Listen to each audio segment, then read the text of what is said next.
konbanwa. Hello. Dude, we're finally here. It's finally here. I'm just like quickly doing event stuff real quick, and then we'll get to it.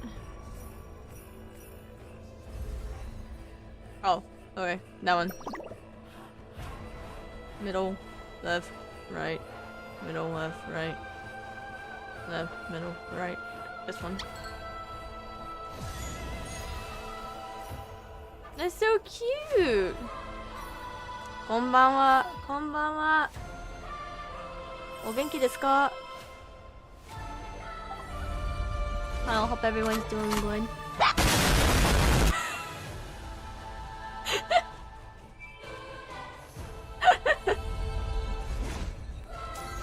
You were curious?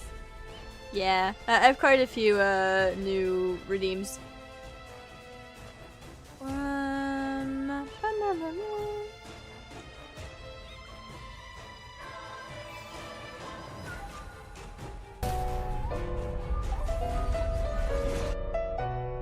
Here's so it's not a lot of music playing at once.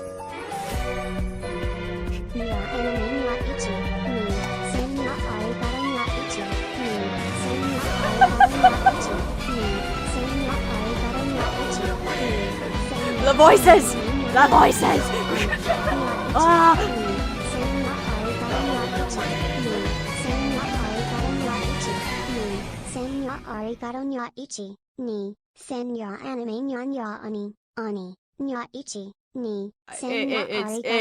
It's saying it wrong. Nya?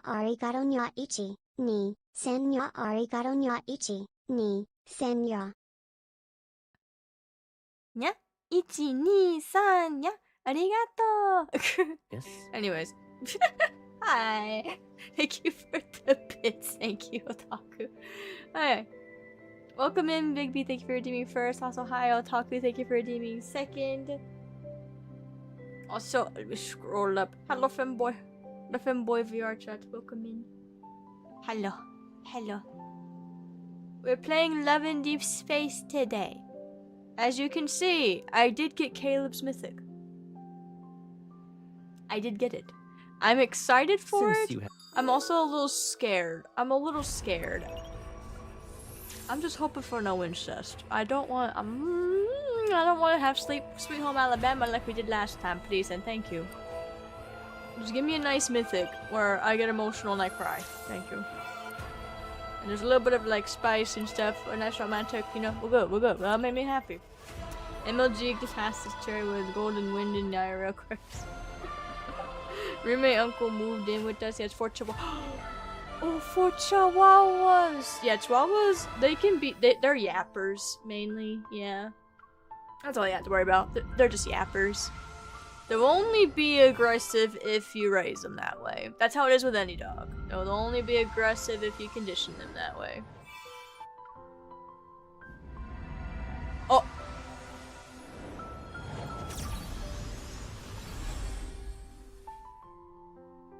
Oh, a Silas one. You might not be able to join for VrChat Community Night. Oh, good. I don't know when I will be able to do it. It's because there's no telling how long this Mythic might be. So, yeah, I'll probably be in VrChat for pretty late. They're not cute like chihuahuas. They look like they're soft. Even though you're in VRC right now. That's fair. It's all good. Sorry, I'm a bit late. No, you're not late. You're not late. It's all good. It's all good. Your cat wanted attention. See, that's not an issue at all. Oh yeah, I wanted to show Caleb's fighting style in this because it is so freaking yes. Go here. It's requesting for level 80, but I don't have like any. Like, I don't have too much for Caleb right now, so I'm sorry. I'm sorry! I wish I had the red version of his outfit, but I don't. I have, like, the red version for me. I'll wear the red version. And then the weapon, make sure I have the proper weapon. Was petting for like 20 minutes in a VC on your phone? Yeah, while you're on your phone? Yeah. It's all good giving like your pets attention. They need attention. Yeah. Here we go. Yes. Yes. This is gonna be fun. This is gonna be fun. Dun. Oh, 30! Dang, 30 stream streak. Thank you, thank you. Dude, Caleb's fighting style, I like it a lot. I like this one. This one's really fun. Dude. I got story time. Okay? So today was a really weird day at work. So where I work with my family, by the way. Across the street, we have like this abandoned building, okay? And the thing is that this abandoned building, obviously, like, you still can't trespass it and stuff like that. We've seen people trespass it before and stuff like that, and because of that, we had to call the cops and other people trespass on it, okay? And today, while I was walking Bugs was like going potty, I noticed that there was like a group of boys near this abandoned building. I think I've only ever missed like one test stream which you did for 5 minutes. Yeah, which resets everyone's streak. Yeah. I think that was one day whenever like my OBS was just being shit and it reset for like everyone and I felt bad because I had like a few people come in and be like, what happened to my streak? Woman, what happened to my streak? What did you do? And I felt bad because I was like, there's people that were like really high up and I felt bad. But yeah, I was taking Bugs outside, my dog, Bugs. And I remember that like I just saw this group of boys. They were just chilling near this abandoned building and I was like, okay. And I was keeping an eye on them just to make sure they weren't doing anything wrong, you know, like, okay, make sure they're not gonna trespass, you know, make sure they're gonna be good. Well, they were getting pretty close to the fence, and I did get a little worried that they probably were gonna trespass, because they just looked like they were, like, young teens. Like, these kids probably just hit puberty or some shit, dude. Like, they were young, scrawny, like, little boys, okay? So I was just like, yeah, I don't know what to think of these boys, but I have a feeling that they're just, like, up to no good. They're probably just, like, out having fun or something, but still you can't trespass in this area. So I was keeping an eye on them. And I even mentioned it to my dad. I was like, hey dad, there's like a couple of boys over here at the abandoned building. And then he was like, oh no, what are they doing? And I was like, don't know yet. I'll keep an eye on them. And I continued to keep an eye on them. And then I noticed one of the boys, it was 5 boys by the way. One of the boys, I noticed that he had something in his hand. And he was just waving it around willy-nilly. And I was like, split heaven. Is that a gun? There's a change in tactics. Bruh had a gun! Leave the nether realm. I'm right here. Bruh was holding a gun. Let's see it done. And I was like,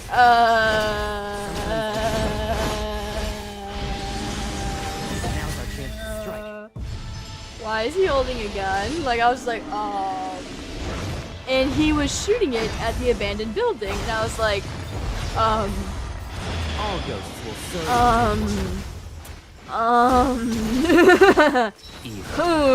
And I told my dad, I was like, Dad, I think this kid has a gun. And then he was like, huh? And then Dad went to come up to like the front with me, like the front of the building with us, to, like go and look out the window to see. And he was walking towards our store. So we got worried because we were like, oh no, don't go shooting our building now. Like, what the heck? This kid just doesn't seem like he has a care in the world. So we were just like, I don't know, maybe he thinks he's a badass, like, you know, big man romance syndrome or some shit. I don't know. There's a change in tactics. I don't freaking know. All I know is that I was just like, this kid clearly doesn't understand that like he's doing something wrong. And so he just like kept shooting it. Just like nothing, like no care in the world. So I was just like, what is this kid? And then whenever like my dad like saw that he was shooting, we got a good look at the gun. It looked like a handgun, and it had like an orange tip. Had an orange tip. So it was like a pellet gun of some sort, okay? So that won't like, you know, off ya, but it could still do some damage, obviously. So that was like my main issue, is that I was like, okay, it's not a gun, but it can still do like, you know, pretty bad damage. Yeah, like an airsoft pellet gun, yeah. But if you still shoot that at property, that's bad. That's bad. You can still like wreck a window or something like that, you know? Like that's not good. All ghosts will serve under one. So we were just like, yeah, that's not good. So I talked to my dad about it, and then my dad was like, I have an idea. My dad called the cops. Oh, we heard the pops, like the pop, and we also saw like the puff of like you know like the what, I don't know how to describe it. At the end of the gun, like whenever you shoot it, like the smoke or whatever, you know what I mean? You know what I mean? And then we were like, okay, yeah, like he's clearly shooting it and stuff like that.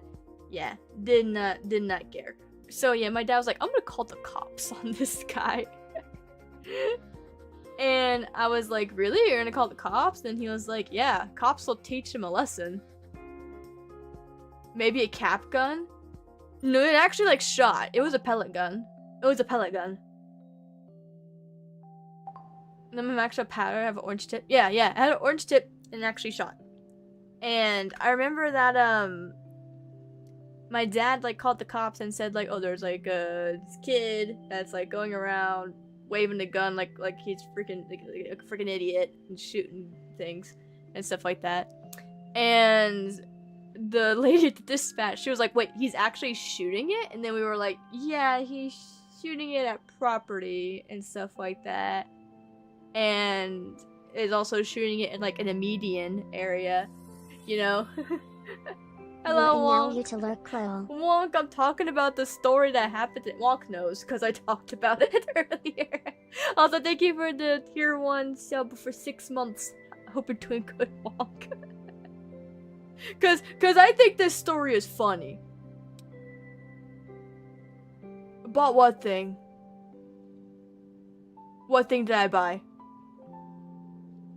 Oh wait. Shh.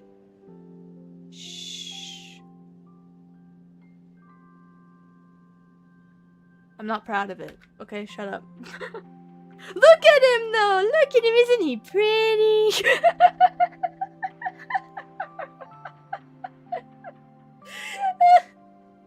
Oh my god. Anyways, we called the cops. On like the kids with like the gun. Anyways, my dad decided to get into the car, like into our car, and go and like kind of follow them, so that if the cops show up, they can be like, my dad can confirm and be like, yeah, these are the kids, and stuff like that. So he followed them. 5 cop cars showed up. 5 cop cars showed up. Dude, I bet these kids were shitting bricks. I guess I lost our staring contest again. 5 cop cars.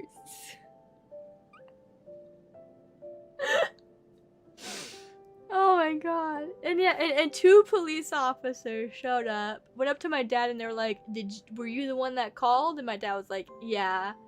And then they went up to the kid that had like the gun, and then they were like, did you shoot this? And have you just been like holding it out a lot? And then he was like, yeah, but I didn't think it was really a big deal. And then the cop was like, dude, this is how people get shot. Life doesn't come with a pause button. So no need to stay stuck in one pose. This is how people get offed, basically. Because you just hold a gun around willy-nilly and just shooting it. That's how you get offed.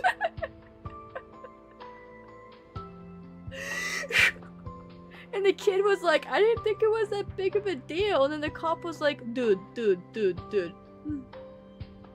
He was like, how does this thing actually shoot? Like, what kind of gun is it? And then like he took the gun. You've been holding still for 2 minutes. The reason why I said that's how you get offed is because like I don't want Twitch or YouTube to get mad. I have to be careful with what words I use. I'll be honest, I'm not liking the phrasing. I can't help but like if I'll get in trouble if I say like the obvious thing. That's how you get a game over. That's how you get a game over in life. There you go. How about that? Game over? That's how you get isekai.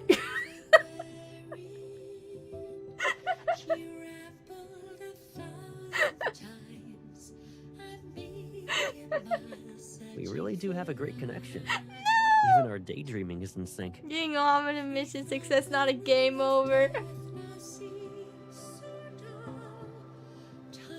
To where it says get off, I couldn't. But you get what I'm trying to say, though. Like, you know, Twitch and YouTube, they don't like using very harsh words and stuff like that. I think even me saying gun, they would get mad. Because sometimes people don't like it if you say that. Sometimes you have to, like, say, oh, it's the pew-pew. They don't even like it if you say gun sometimes. But whatever. Whatever. But basically, the cop was, like, saying, okay, well, let me actually see how it shoots. So he grabbed it, and he, like, shot at the ground, and he was like, okay, yeah, it's a pellet gun. And he was like, okay, so yeah, it was a pellet gun, and he was like trying to explain to him that he was just like, okay, hey dude, yes, it's a pellet gun. Yeah, I am an 18+ streamer, I know, but platforms are still just like, you know, a bit weird with rules, so that's the main thing. Yeah. So yeah, the cop was like trying to say like, hey dude, so even though it's a pellet gun, the issue is that it's like someone who, especially like in the side of town where we were at, the side of town where I work at in my town, it's like there's a lot of gangs there, a lot of druggies, and a lot of homeless people and that type of stuff like that. Like it's a very dangerous part of town. I'll give you an example, okay? I had friends like that came to my town for the first time like last year around October, and they were like, oh, like their hotel was like on that side of town, and they were like, oh, what can we do around this side of town at night? And I was like, basically nothing. No, I said if you want to do something, you have to go like more into like the main part of town. Don't be in that area. And then they were like, but there's like a park in this area, and they looked it up, and they were like, oh, what to do like in this side of town? Oh, this park showed up, and literally the top thing, like the review was like saying, don't go to this place at night, you will get shot. I shit you not, and I was like, yeah, that's common knowledge. That's common knowledge. It's not a good part of town. So like, picture that. A bad part of town, and a kid who's very immature is just running around with like a gun, just like waving it around and just like freaking shooting it at property and all that type of stuff, not giving a shit. Yeah. Yeah. So that's why we were like, yeah, he needs to learn that he can't just be doing that. We're not saying that he can't carry that. Like, it's just put it in a bag somewhere. Put it in your pants. I don't freaking know. Like, just don't hold it out and just, like, you know, wave it willy-nilly and stuff like that. Don't do that. But yeah, they were like, the kids were even like saying, they were like, we didn't think it was a big deal until like the cop gave them examples and stuff like that, because they were like, oh, I didn't know that like that's a thing. Like there was like one thing where it was like saying, did you know I learned this at a young age, not just because like my dad is like very big in like gun safety, but also because like there's like this one movie that's a book, but it's a movie I watched whenever I was young. It was called The Outsiders. This is how I learned this at a very young age. Puts in your pants, fingers crossed, it misfires, and you can't carry the stupidity in the We really do have a great connection. Even our daydreaming is in sync. Oh my god. But like, The Outsiders, literally at the end of the movie, there's like this one character that snaps, and he carries around like an unloaded gun. But he goes and robs like a store with said gun, and then the cops get called on him. And even though like the gun wasn't loaded, he still like held it up as a way to try and be like, don't come near me. Cops see that as like, oh, suspect is armed, so we have the right to protect ourselves. You know? You look relaxed. Disturbing the peace look into I my thought eyes. yesterday you said Now that tell you've me been the busy things you recently. blabbing about behind Does my this back. mean you were The hiding from tenacity me? I hold. It's hard to break down. It's too late for apologies. It's going down now. Disturbing the peace. Thank you, Otaku. Thank you for the bits. But yeah, it's the same way to where it's like, if you have something that looks like a weapon, people will see it and will be like, oh, I need to defend myself and stuff like that. It's like, no. So that's where they were like explaining to the kid of being like, let's say like a cop sees just like you that movie and you we hold up watched a last gun night. like near a cop. If they don't see the orange Two tip right former away, lovers the meet first thing they're again just after thinking of years is as apart, like, oh, that's a gun gazing aimed into at each me. other's eyes, So just like us. they have the right to, like, you Didn't know, well, it's recognize not each just other. cops, it's anyone, because I'm in America, okay? It's the Second Amendment. if someone feels like their life is being threatened, they have the right to fight back. it's to defend yourself, all right? So they were like trying to explain it to the kid, and I'm glad that they were like explaining it to him, and then they let him off the hook. Obviously, like I didn't want him to get like in trouble. Just be like, hey, dude, he needs to learn, basically. That's all. Now, some people might be like, oh, that's a bit You look harsh for relaxed. you and your family to do that, I Sherry. thought yesterday I you think said that you've been busy it's something recently. that is like very Does this important, mean you were because hiding if from me? me and my family didn't do anything, I'm pretty sure that kid would have been in a really, really bad situation later on. You know? I feel like he would have been.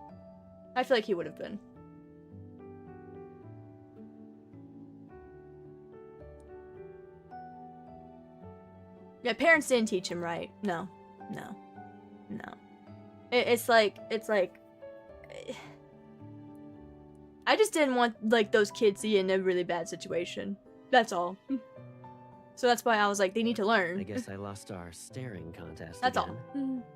So that was a crazy day. That was like a crazy thing that happened at work today. I will say a funny story now, before we get to this, is because, like, the trespassing that's happened on the, like, the building that's across from us, the abandoned building. There was one time where, like, these two guys, they were definitely on drugs, or they were drunk, I don't remember. They had, like, a lot of substances in their freaking car. They showed up in their car, and they were like, do you know that building across the street? And we were like, yes. And then they were like, can we leave our car here for a It's just like second? that movie we And then we watched were like, last night. sure. Two They former literally lovers meet walked again over to after like the years abandoned apart, building, gazing and they were into each looking other's like they were eyes, trying to just like us. play spies, Didn't like cops and recognize each robbers or other. some shit. These grown ass men. They were like sneaking around and stuff like that, and then they hopped the fence, and then we were like, what the fuck are they doing? So of course we had to call the cops. And I remember like the cops came by. Oh, it was so funny. The cops even showed up and they were like, what are you guys doing? Because they were I guess I sneaking lost our around and staring stuff like that. contest Like again. it was like a cartoon. It literally looked like I was watching a real life cartoon. Yeah, they had like a bunch of substances in their freaking car. So they were baked, bro. I think they were baked or they were like drunk. I don't remember. Maybe a mixture. Maybe all of it. Maybe it was all of the above. I don't know, but it was very funny. Hello, Cherry.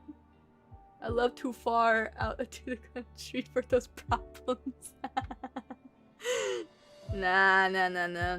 You helped him find out without him getting hurt. Yeah, if he was allowed to continue I fucking didn't around, he would have accidentally found use out my worse. evil to Exactly. freeze you in I didn't want that place, kid did to You're like not moving. go and like do fuck around and find out. Basically, that was like my main thing. Anyways, enough about like silly things that happen at my work. It's time for Love and Deep Space. So we got Caleb's third mythic. Smash. Agreed? For Caleb.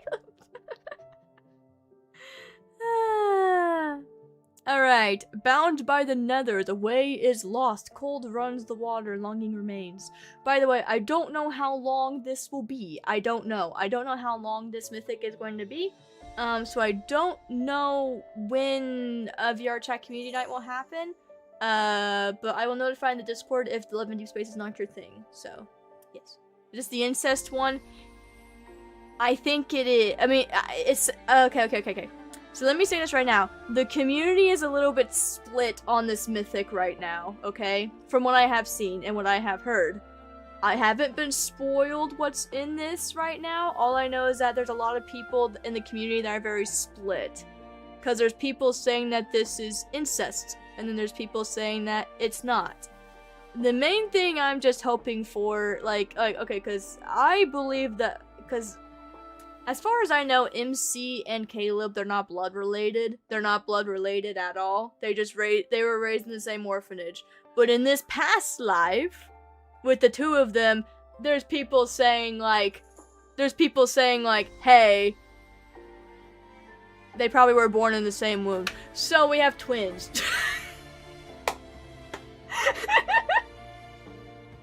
Yes, you do, and you do. Yes, if you play Love in Deep Space, oh, that would be hilarious. Please do, Winty. Please do. That'd be hilarious. By the way, I hope you're doing good.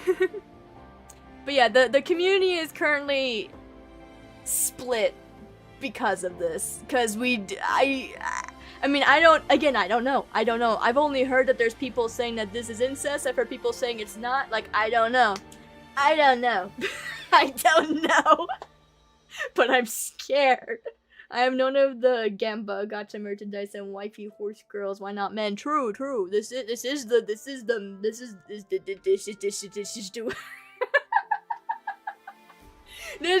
the male, this is like the Gunner game for women. Male gacha game. Yes. I will say this. I'm gonna have fun, I believe. It's just, I am gonna be a little disappointed if it is incest. A little bit disappointed. For a point, or all sub first game. Yay. No, they're not all sub. No, not all of them. No, some of them are dominant.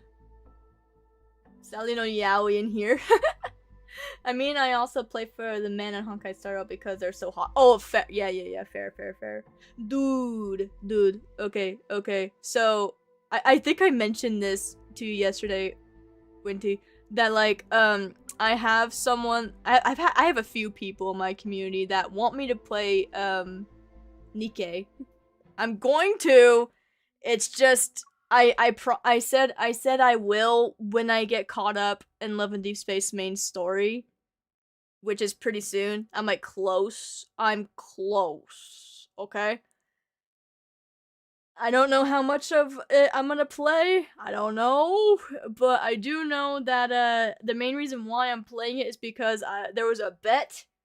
I ended up like backing out of the bet, so just by default I said, hey, I'll just like accept defeat and I'll play Nikke on stream for like once. I'll see if I like it and stuff.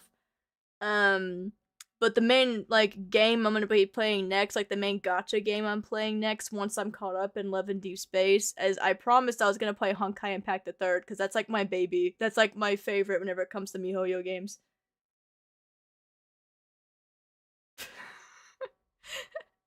If they look like a sub, they're a sub, and they all look like subs. No. All of them are switches. How about that? Have you play my waifu game? This is my bread and butter, and I will play the men game, but you have to show proof that you play it. I mean, I stream, so it's like, I'll be streaming. You're lost with these games? It's all good. I try my best to make it funny. Alright. I'm scared. I'm excited, but I'm scared at the same time. Okay. Heaven and earth dwell in chaos, and yin and yang have lost their way.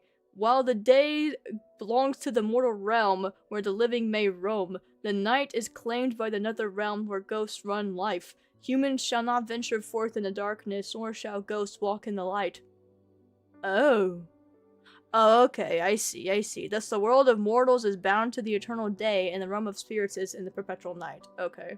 You know what I mean? It can be streaming it, but, I need to see in rotation of your games to play my- Oh, okay, okay. I see what you mean, I see what you mean.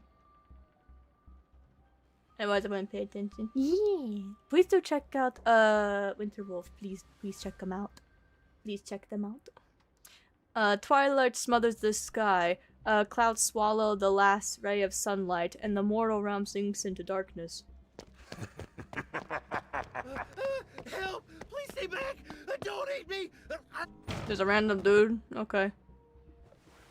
The small shrine's worn doors burst open. A man collapses onto the floor. Scrambling to his feet, he sees the room smothered in dust and thick cobwebs. Ew. I can already smell like, I can already tell like my freaking nose is gonna be like running. I hate dust and cobweb mixture, bruh. On the altar, several broken statues sit beneath a wavering lamp. The flickering light makes their faces twist and shift in the shadows. Is there an immortal who can help me? A ghost wants to devour me whole! What ghost? Cornered with no means of escaping, he falls to his knees and bangs his head against the door, begging even every statue he can see. Spare me, and I'll give you everything I have. I swear, I'll rebuild this shrine. I don't need wealth. A lamp flashes. He looks up and sees that all the statues have transformed into ghosts with green skin and long, jagged fangs. Oh. Only fresh flesh can satisfy me.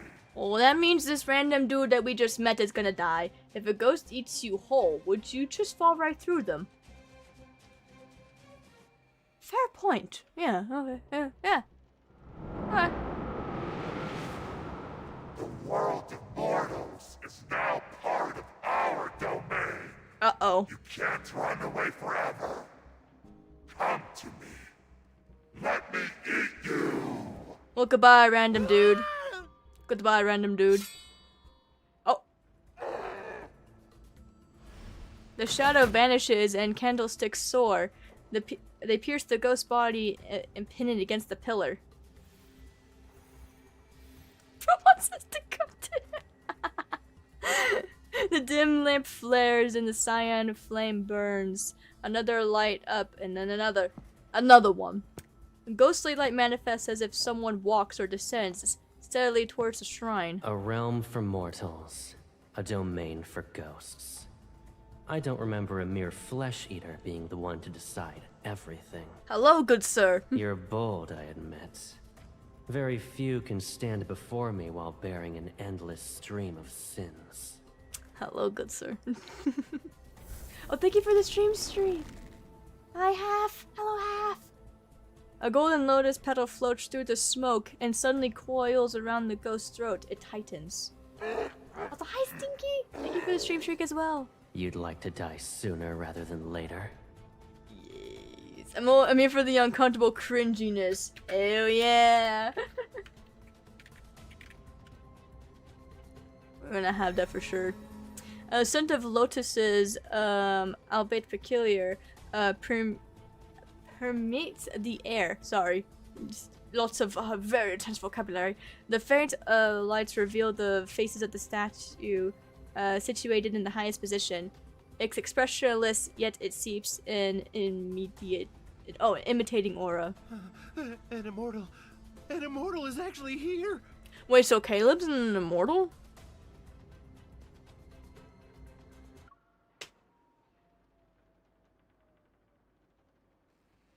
It's incest! No, it's incest! No, it's incest! No! No, it's incest! No! Oh, my fears have come true, it's incest! No! Fuck! Ah! Sweet home Alabama. Okay. Okay, here we go. My brother is stronger than most of those immortals. In full, what the fuck?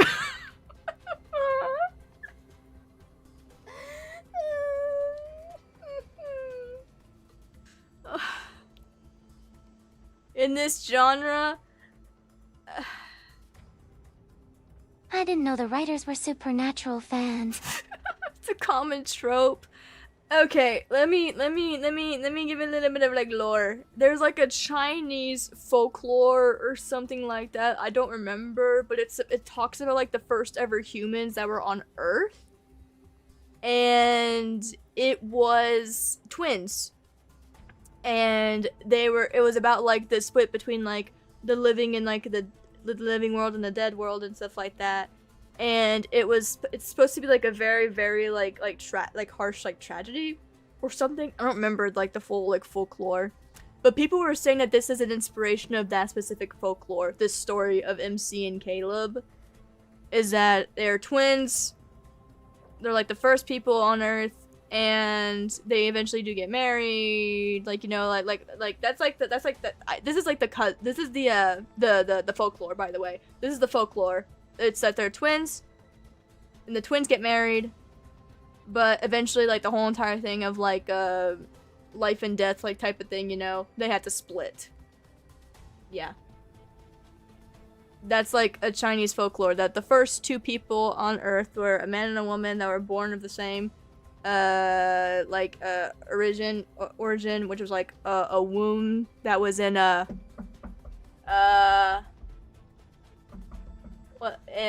of a lotus, that's right. So they were twins, and they're married, and yeah, so. But I also feel like, yeah, like, incest is, I hate saying this, but I feel like I hear like incest is way more like common tropes, and like, I mean, in like Asian like fiction and stuff like that. I mean, look at anime. Cousins like an SAO, we doing twins. I mean, they literally called it like MC literally just said like, yeah, Caleb's my brother. Yeah, it is a common trope. Yeah. There's a lot of mythology that's supposed to. Yep. Yes, I am a Christian. I believe in Christianity. Everyone is related in a way, yeah, because everyone came from like Adam and Eve. I mean, Eve is like a part of Adam, so like in a way, yeah, I get what you mean. I'm not trying to pick and like say like, oh, which one's better or whatever, or like what's correct and what. I'm just like saying that I've heard that this is like what it's based off of. That specific like Chinese like folklore or whatever, specifically in Wushu. Which is like, sword swinging, it's a common trope.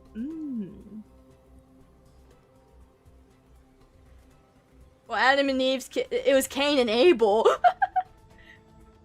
And we know how that happened. We know what happened after that.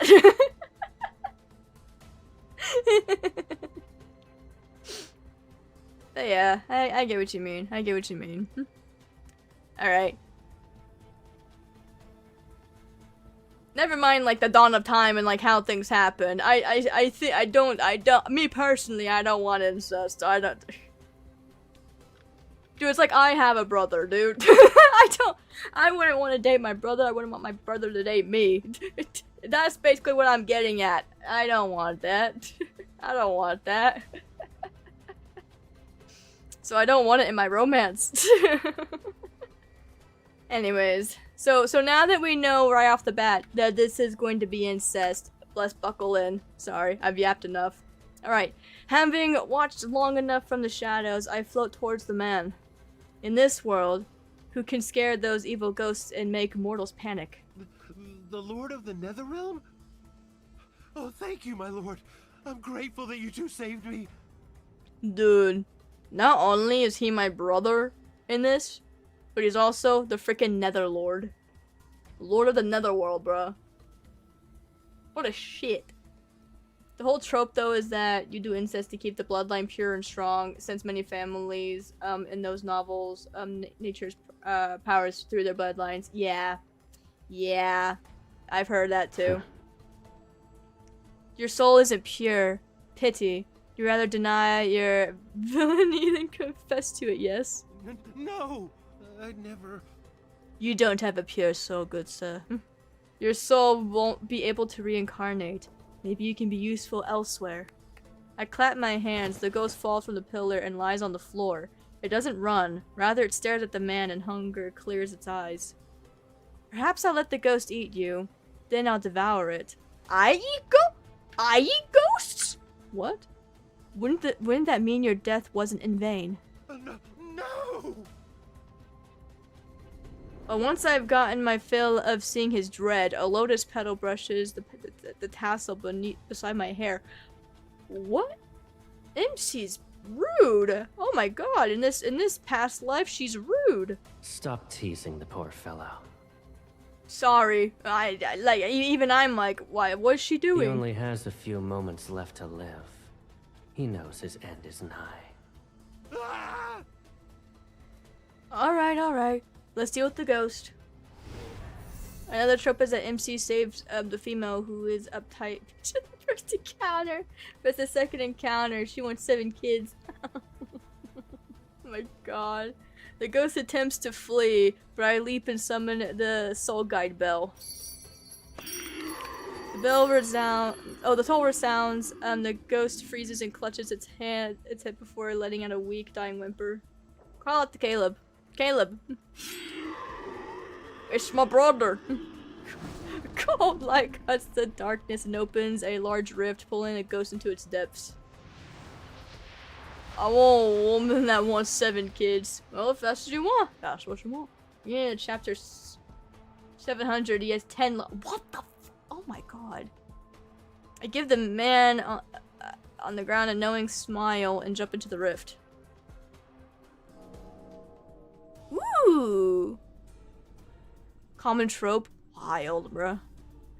Mountain shift as a shadowy forest with glowing blossoms materializes. A thick layer of deathly aura fills the air. We have arrived in Nether Falls, the capital of the Netherrealm. The ghost struggles to crawl. Ow! Then the cold I can't read. I'm sorry. I got like freaking off put by like I was confused with the blood. I wouldn't want more than one woman. Exactly. I just want one man. Just me and my man. Me and my man. The ghost struggled to crawl. Then a cold flash slices its arm. What a clean cut.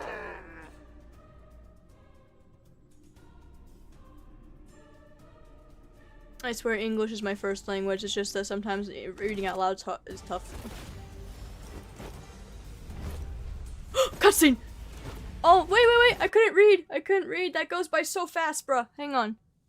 That's disgusting. You almost ruined the flowers we raised. She's so sassy. Welcome to the depths of the Netherrealm. Oh god, it's lagging. A ghost like you shouldn't be here. Oh god, it's lagging. Apologies.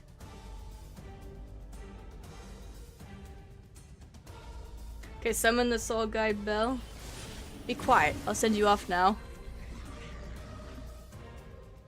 Told. Oh god. There's too much stuff on the screen. Shouldn't touch her. There's so much stuff happening. It can't keep up on itself. No, our flower. Yin and yang and chaos. The gate standing between life and death. It's sealed. The 2 realms. We're just on his shoulder. All souls shall be lost. We're just chilling on his shoulder.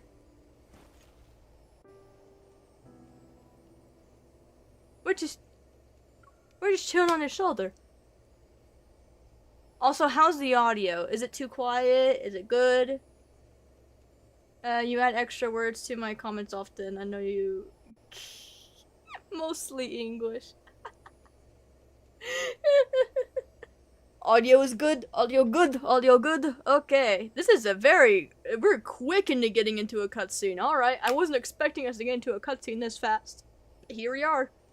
Here we are. Alright. What's up? Caleb, what did it say? Ramblings before death aren't worth listening to. Okay. You're hungry? Again? What?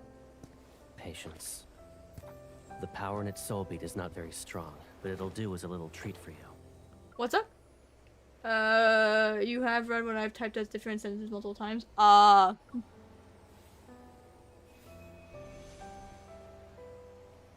are we sitting in water? The fragrance is lovely, but...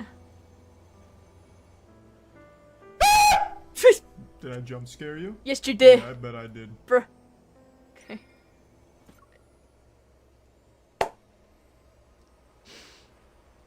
Dang, we starting early. We started early. Dang, we starting early. I still like your scent more. Dang, we starting early. You're not satisfied, and you dare to ask me for more. Bruh. We just started.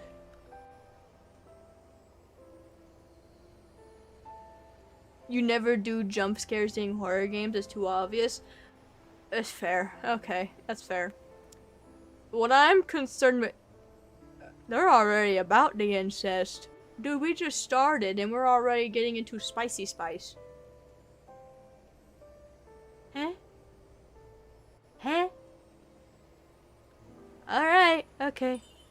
I'm yours, and you're mine. I can do whatever I want with you. Wom. Wom.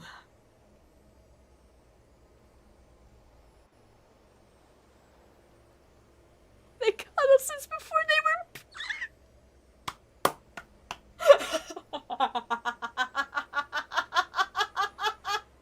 That's such a wild line! Because they're twins! Why wouldn't they be? Because they're inseparable.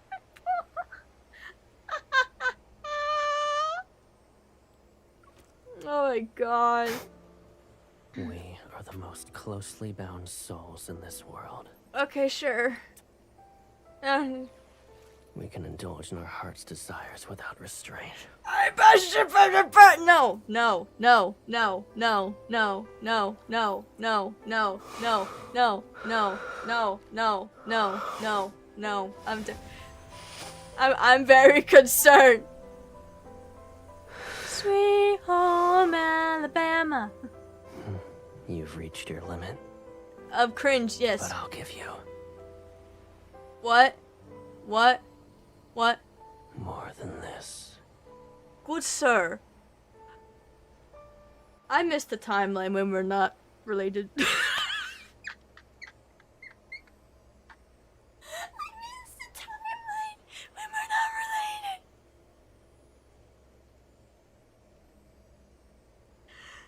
related. Dude, I miss us not being related. Can we go back to that?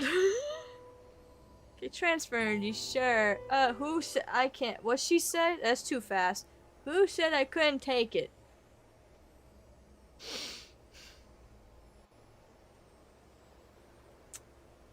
Yeah, I think he wants to. Make more like us. Yeah. Yeah, sure. It definitely seems like it. Uh huh. What are you doing? What are we doing? What are we doing? What are we doing? What are we doing? Calm! Calm! What are we doing? What are we doing? Oh my god. We just started. We just started. We're not even an hour into freaking we just started. We just started. It should be TOS safe. What are we doing? We just started. We're fully clothed, by the way. We're fully clothed. We're fully clothed. Should I cover the screen just in case? Should I like do this? And then you just hear it? And then you get my reaction? Should we do that just in case?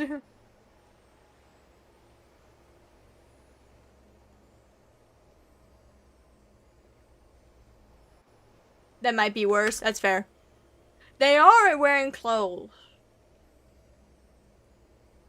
Yeah, you'll just hear moans. Okay. Alright, proceed!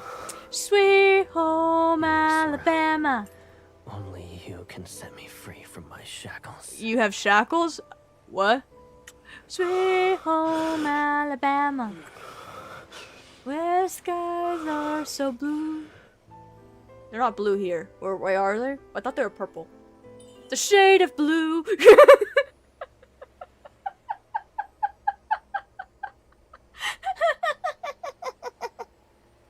Rawlings bondage confirmed. There is a timeline where I know that to be true.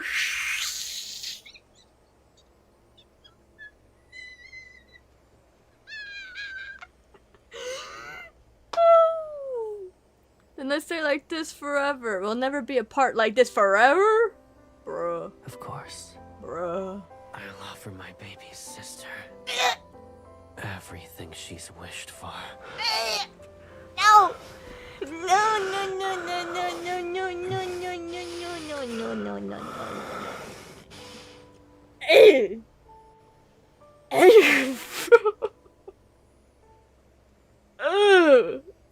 Oh my.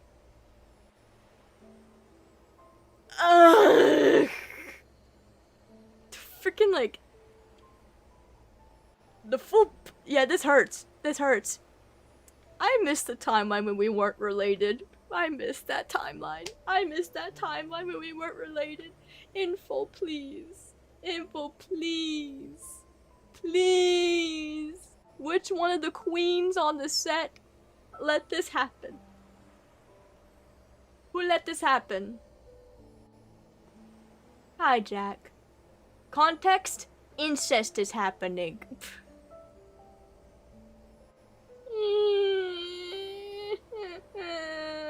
Why? Yeah, bro really likes his sister. Really likes his sister. We just started. We just started. We just started. Bruh. I like the original timeline better than this. The original timeline, like the main timeline that we're on right now, like for the main story, like at least with that, they're not blood related. They just grew up in an orphanage together. I prefer that. I prefer that. This shit, like I get that it's like it's an inspiration of like a Chinese origin, like folklore type of thing. I don't want incest in my romance, bro. I don't want that. I don't want that. This just proves, like, in a timeline, they were related. Yeah, I don't get it either. Why is it that the incest stuff is the most explicit they've been?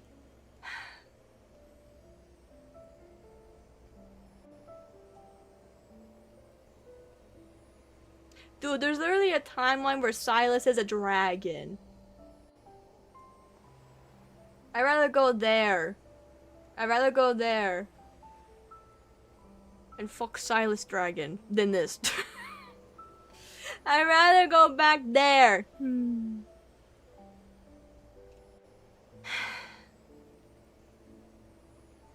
Okay.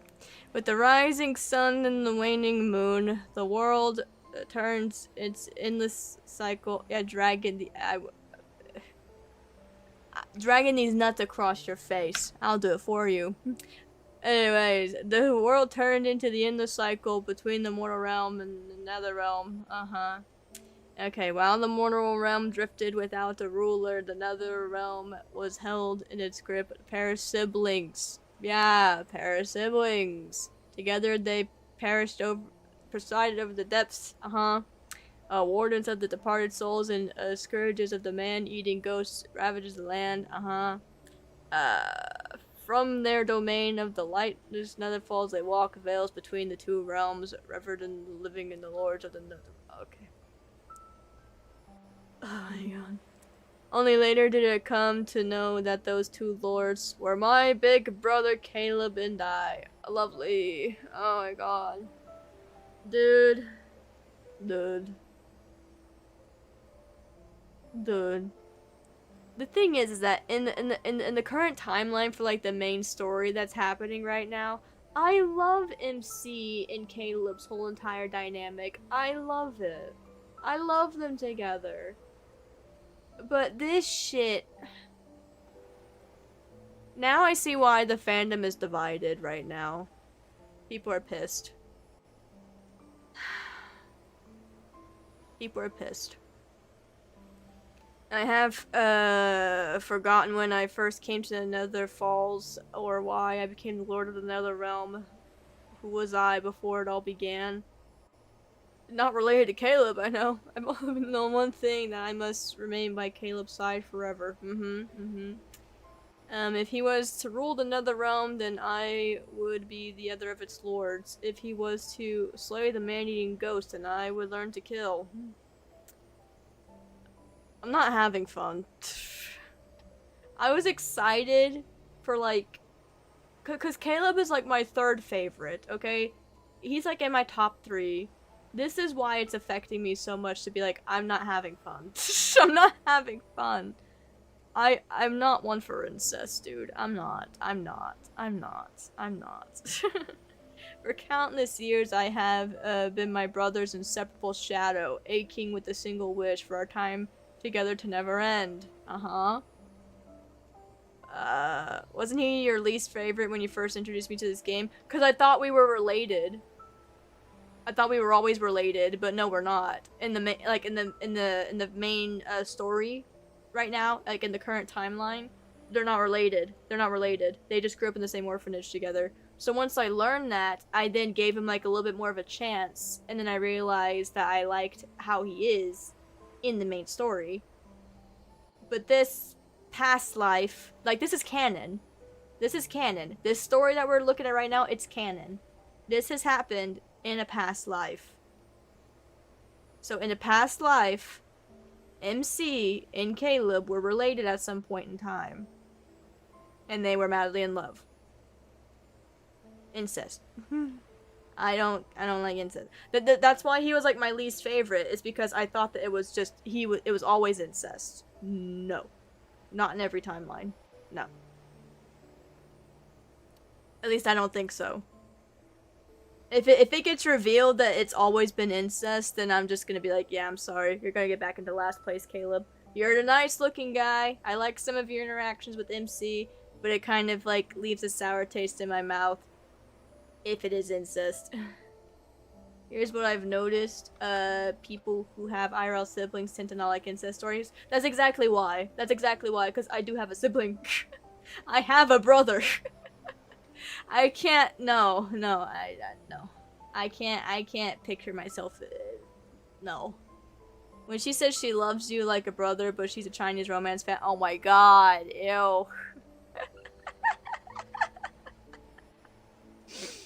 Oh my god. For countless years, oh yeah, I already read that, sorry, continue. This is gonna be a tough one, chat. This is gonna be a tough one. All that noise. The sounds become clearer, and I open my eyes. A garment is draped over me, but its owner is nowhere to be seen. What's happening? If anything, what I will be doing is I'll be appreciating the scenery, because I will say this, my god does Caleb look hot right here, okay? He's hot. I love this design. I love this design. So yeah, I'm just gonna be taking in the scenery.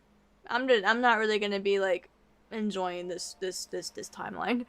When she says she loves you like a brother, but she's superior. What? I don't know what that means. I walk past the stone screen depicting images of ghosts being slain. Above the hall, a massive, malevolent presence within the mid-air. Several claws reach out. Caleb sits on a throne made of of bones? Bestial bones. His chin rests on his hand as he spins a floating lotus. I planned to leave you barely alive for some time. But it's clear you don't appreciate my efforts. Okay, I get you, Midnight. Truly, it's a shame my mercy was wasted.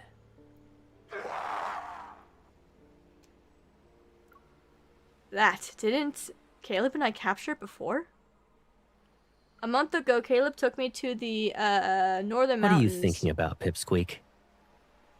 The better timeline right now. I'm thinking about the better timeline, Caleb. Thank you for asking. I'm currently thinking about the main timeline right now, in the main story right now, not this past life. That's what I'm thinking about. A month ago, Caleb took me to the northern mountains, which are hundreds of miles away from the Nether Falls. We captured this malevolent ghost there. Its mind has fallen apart and it can't take on a human form. However, it's more vicious than the rest. I wanted to taste its soul bead, but Caleb said it had another purpose. When the Heavenly Fox Empress transforms back into her fox form. Dang it, now you're a furry! Now you're a furry! Well, it's been an hour already. Thankfully, only half of it has been incest talk. We're nowhere near the end of this, by the way. We're still in the first chapter. We're in the first chapter. Lost in thought, I see the ghost claw lunged towards Caleb. He curls the finger to his right hand. How many chapters? I don't remember. I can't think clearly right now. I'm disappointed. The main thing that's keeping me driven right now is just how pretty Caleb's design is right now. I love the visuals of this whole entire thing. The trailer, I can't tell you how many times I watched the trailer because I was like, oh, this looks gorgeous. I love the scenery. MC and Caleb both look beautiful. I love it. But the story I'm not happy with. I'm not happy with this, the direction that Infold took with this. I'm not. 5 golden lotus petals fly like arrows. They pierce its claws and twist them off. Why are you in a rush to die so soon? Do I love my brother? Not this kind of love.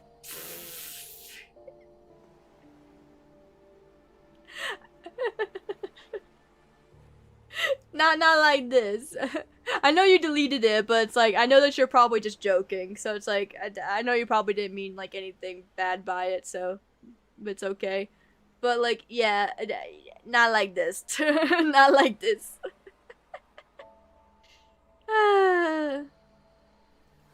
Another petal floats towards me before increasing its size. It acts like a shield to block the foul blood.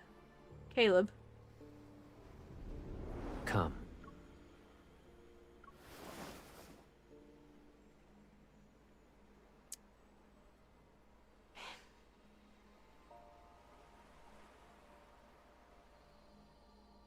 This is gonna be tough, dude.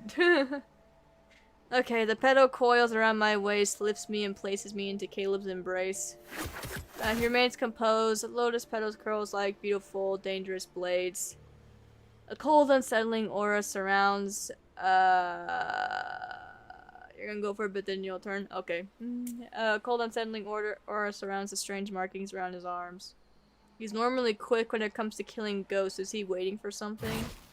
A faint bluish-green glimmer flickers inside the ghosts in mid-air. I expected this. Before I can even see him draw the nether seal near his throne, the ghost is reduced to ash beneath its blade. I won't cringe quit the game. No. I at least... I'll try my best to finish it. Fragmented chains fall into the ash. Behind a stone pillar, several tiny shadows tremble as they huddle. So those nether wardens accidentally broke the seal on the chains? You said that Ghosts was different and wanted to deal with it personally, but it's dead now. Isn't that a problem? It doesn't matter. Once it proves to be useless, death becomes a kinder fate. What were you going to do with it? I will stay. Yeah. When I asked my question, I discreetly signaled the wardens to run. I'm heading out. Would you like to rest here, or walk in the world of mortals? So he has no intention of telling me his objective. I didn't ask him about it. Everyone has secrets, we're not an exception, but it doesn't matter. So as long as he's by my side. Can I join you? You wish to follow me to Mount Dingshu? Are you certain? I only want you to come back soon.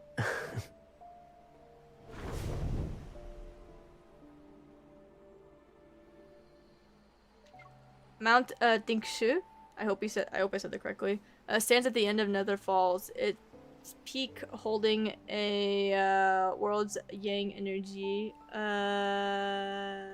Meanwhile, its realm's yin energy is anchored at its base. Okay. It keeps this fractured world standing, but whenever I approach it, my body feels uncomfortable. So Caleb occasionally visits it. And as of late, he's been going there more frequently. Could it be related to that ghost? Thank you for saving us. Soft voices reminiscent of a mosquito buzzing drift out from under the throne. The nether wardens have crept out from their hiding place. They clumsily bow, stone tag hangs from their waist, and I note the names that are carved into them: 7, 9, 2, 9, and 5, 5. Should have 6, 7. The one time I'll say a 6, 7 meme. I'm just not enthused right now. I'm sorry. I'm just not having a good time. I wouldn't say I save you, and my brother isn't upset. In spite of his appearance, he's kind. The nether wardens all stare at me as if they've seen a ghost. Although they've referred to as nether wardens, they're actually the soul of children who died too nearly. Yeah, I should probably... I want the loot, though. That's like the main thing, is that if you finish like a full mythic, you still get loot at the end. That's the main thing I want. I want the loot. That's like another reason why I want to finish it. Because one, the visuals. I know the team puts so much work into this. That's the other thing, is that's like, I love Infold. I love the work that they do for this game. I just am not liking the story. Maybe off stream, I'll like just put this on 2x speed and on auto, and then just go through it. I'll read like what happens and what was the main importance of this, because I don't want to play it. I really don't want to play this. I prefer other kinds of romance. How about this? How about this? Okay? How about this? Let's get out of here. Let's get out of here. How about we do another Caleb Mythic that I haven't been able to play yet? How about that? How about that? Let's do the current timeline. Let's do the current timeline Mythic. Because I have it, but we haven't played it yet. How about that? How about that? So we're still doing a Caleb Mythic, but we're not doing this one. We'll do a current timeline. At the far end of the shelter, our paradise has long since closed its doors.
In the dark, warm, quagmire. I'm here for a cherry, by the way. Yeah. A viscous substance slowly dissolves. My body regains a sense of boundless weightlessness. My consciousness stirs as sunlight filters through my blurred vision.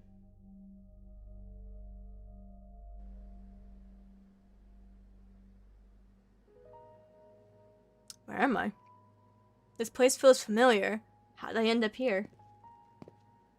Are we in my brain's like trying to... Are we in Skyhaven?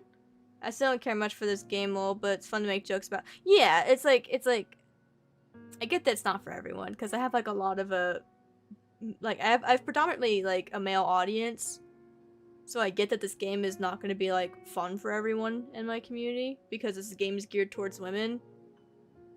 But yeah, I try my best to make it funny.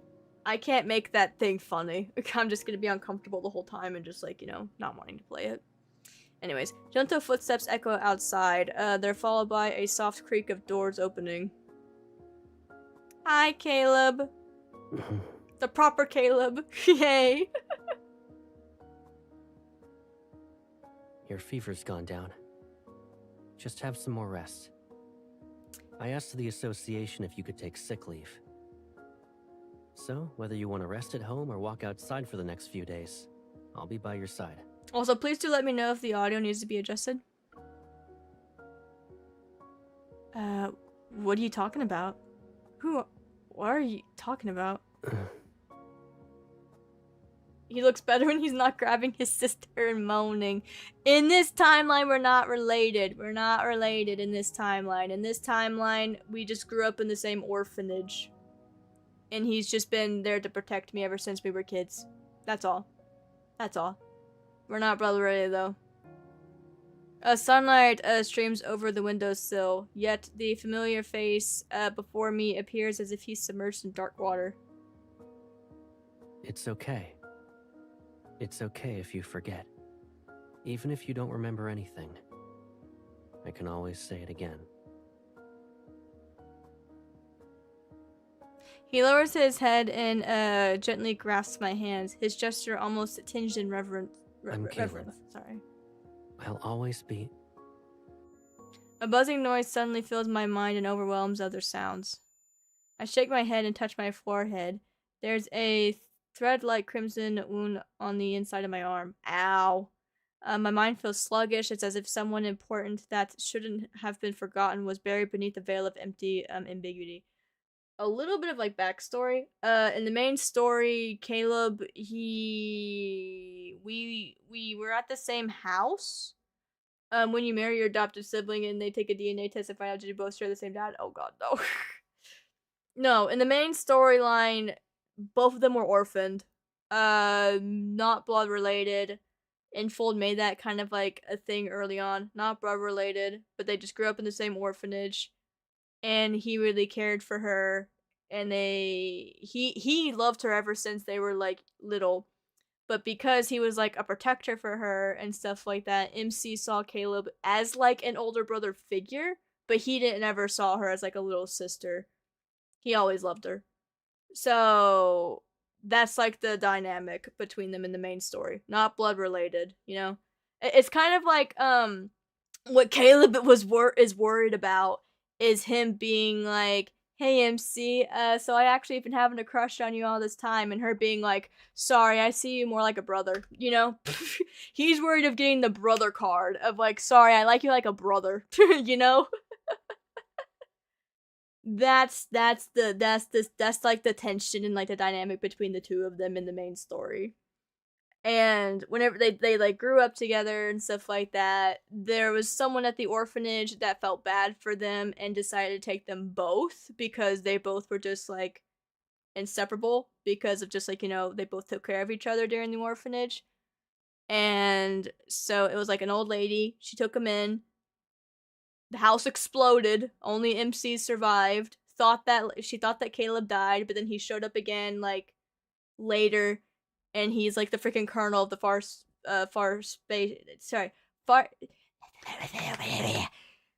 He's a freaking colonel. Okay, I'll just say that. He's a colonel of like a freaking military group. Okay, here you go.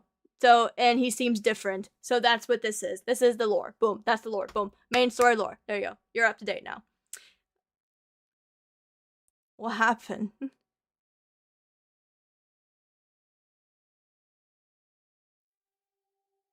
10 days ago. Dear passengers, we have arrived at Sky Haven. We are at Please Sky Haven. ensure that you take all your belongings with you as you exit in an orderly fashion. Okay, I wanted to wait for like the announcer to stop talking before I started reading. Dragging my luggage, I walk out of the train station and recall the route I took before. It's as I find a fast food restaurant to the left of the exit, I take a picture. Guess where I'm at right now? To Caleb. You're in Sky Haven?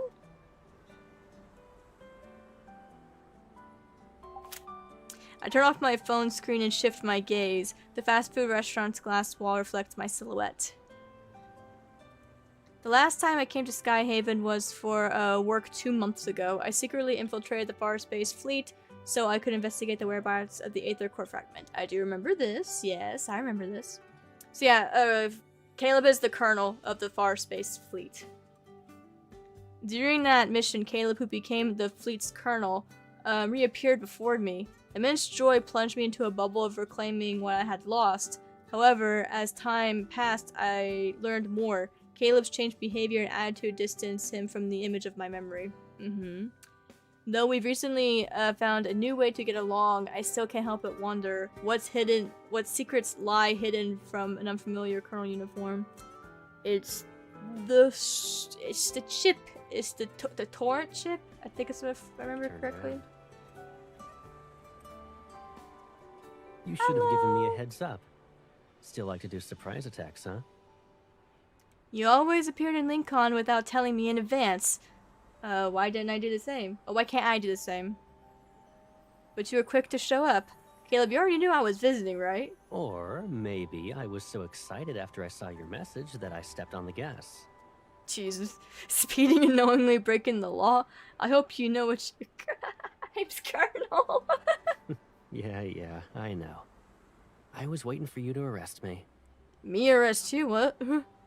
Caleb takes the luggage with my hands and gestures for me to follow him. Have you eaten yet?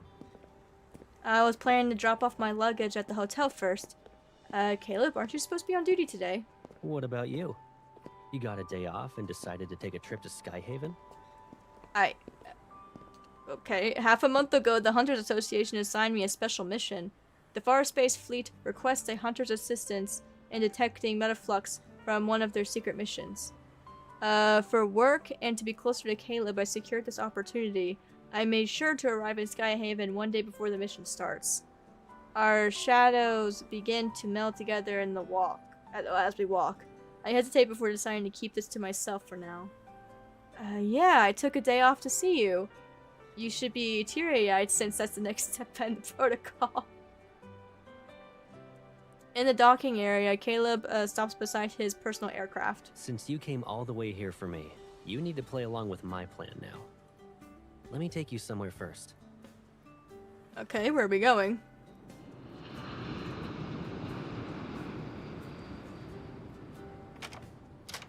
Oh, we're at his place. Okay. 10 minutes later, I stare at a familiar scene before me. I'm speechless. Caleb, if I'm not mistaken, this is your house? You're not seeing things. I gotta respond in kind to your surprise. The door creaks as if it closes behind him. He slightly leans forward, and the necklace I gave him sways. Someone had planned a business trip to the Far Space Fleet well in advance. But they kept it so under wraps that I had almost no clue. I see some people just let the cat out of the bag. Now it's your turn. Why did the fleet request a hunter's assistance? What's the secret mission? Before I can finish speaking, Caleb reaches out and pinches my lips shut. We can focus on the work stuff later. Cancel your hotel reservation first. And then... His warm hand lands on my shoulders and pushed me deeper into his home. I quickly step to the side and turn around. And then what? Hold up.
Okay, sorry.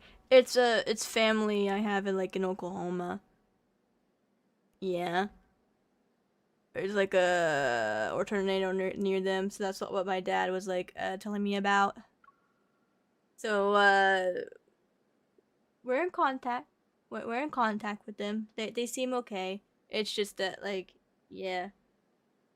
Whenever I hear of like a tornado happening, I'm always like, is it coming here? Do we need to get ready or anything? And then he said, no, we're fine. We're fine. It's staying, like, you know, in Oklahoma. It's just that we had family that's gonna have to deal with it, sadly. So, apologies. Yeah. I apologize about that. I'll keep in contact, though, with them. It's my uncle. It's my uncle. The thing about like people who live in Oklahoma, it's so normal to them to experience tornadoes, sadly. So they know how to prepare for it, like very well. They know how to prepare for it. But still it's like, you know, a little stressful. But anyways, apologies. I'll go ahead and get back to this. And then what? Caleb raises an eyebrow and gazes at me as if, seriously considering something. He then, spreads his arms. You know what I mean. A hug? You want a hug? My memory of the past merges with the person in front of me. The corners of my mouth curl up involuntarily. I move closer and then slowly wrap my arms around his neck. I missed you, Caleb. See, this is cute! See, isn't this better? This makes me way more happier. But a random, European family in Oklahoma. Oh my god. Yeah, this timeline is just... Oh, it's just so much cuter, man. See, now I'm having fun. Welcome home. Ah. Oh. You're gonna make me cry. You're gonna make me cry. Right next to my neck, his breath tickles my skin. He gently runs his fingers through my hair. I'm really happy you're here to see me. I'm glad I'm here as well. People outside of us severely underestimate tornadoes. Oh yeah, tornadoes are no joke. Yeah, I prefer this one too. Yeah. As the sun because you don't know why I prefer this one over the other one. One, it's very, very sweet, you know? It's nice and wholesome, and we're not fucking related. He doesn't treat MC like a toy. No. As the sunset light filters in through the windows, our shadows link closer together on the floor and meld into one. Aww. See, they're so sweet.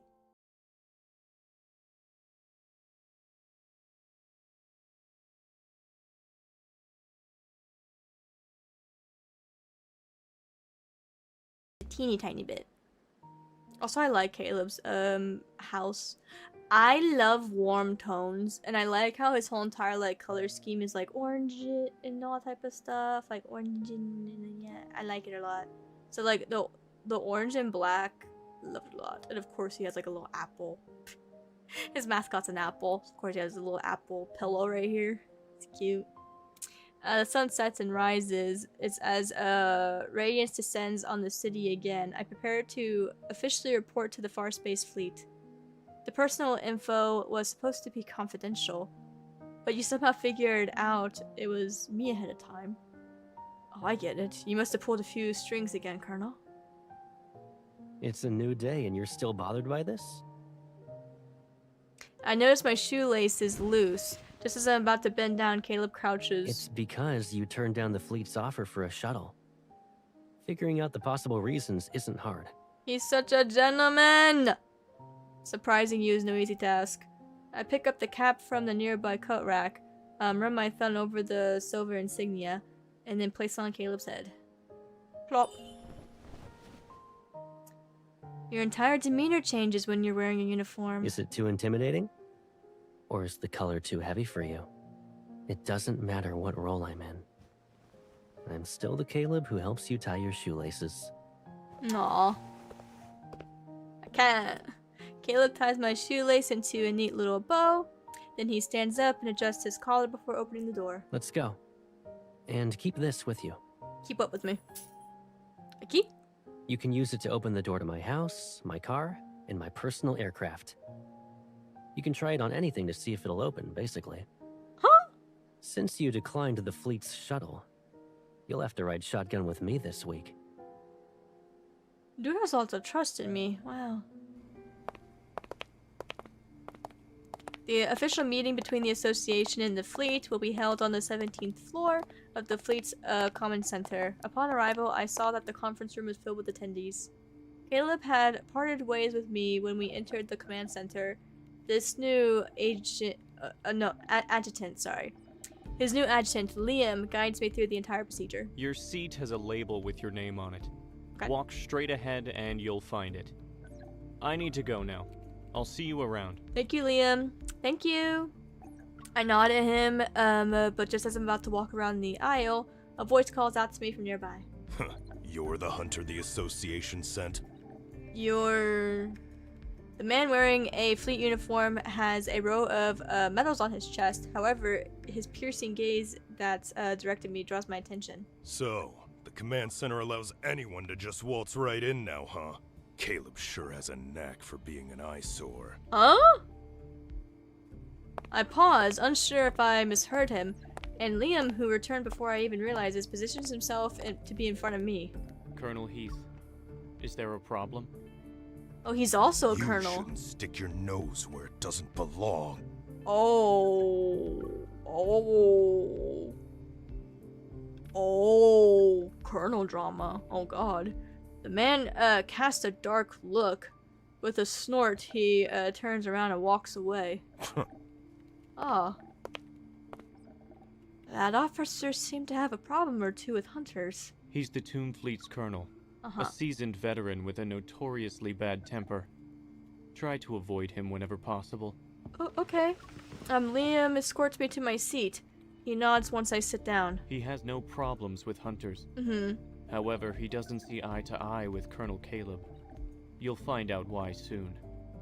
Oh, drama. Looks like this mission is going to be a bumpy ride. Yep.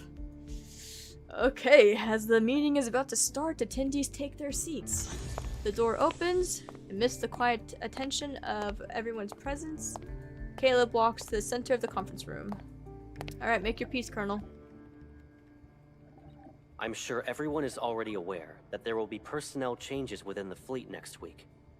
I will assume command over the Tomb fleet. Colonel Heath will be relieved of his duties so he can rest and recuperate at Atlee Island. That's why. So his fleet got taken over by Caleb? No wonder he's upset. The Wanderers and Metaflux Index in the Deep Space Tunnel are on a whole different scale compared to what Skyhaven and Lincoln display. Uh-huh. This is why we've decided to collaborate with the Hunters Association. A hunter will supervise the physical evaluations of the Tomb Fleet officers. Now, the fleet handover ceremony will officially begin. The hologram flickers and then lights dim. During the signal transmission, the faint glow lands on the various expressions of the fleet's senior office in the conference room. Sorry.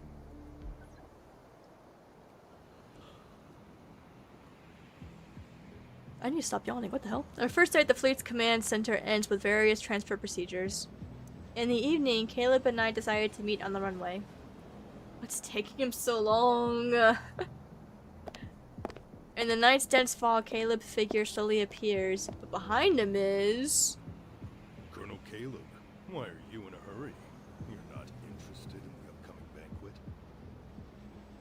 The handover ceremony is complete.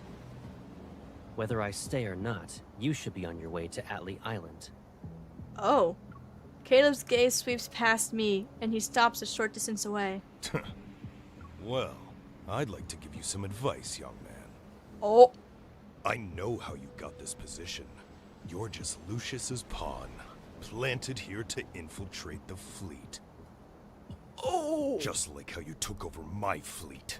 He can easily replace you with another sad pawn tomorrow. Oh, in the fog, the man... I was standing in your shoes. Okay, in the fog, the man takes another step. Sorry. In other words, you've been abandoned, Colonel Heath. I might be an abandoned pawn in his game, but not in someone else's. Kid, why don't you consider giving yourself a way out? Oh. Once you're off the ground, the only path is forward. Have you gotten so old, Colonel, that you've forgotten what you once learned? Oh. Atlee Island's been experiencing lots of electromagnetic storms lately. Even the sturdiest aircraft could be torn to shreds. Worry about yourself first. Oh. I appreciate your advice. So let me remind you of something. Watch your step and keep your eyes on the road ahead. Until next time. You... Oh, the man seems furious. His attempts to stop Caleb. But his hand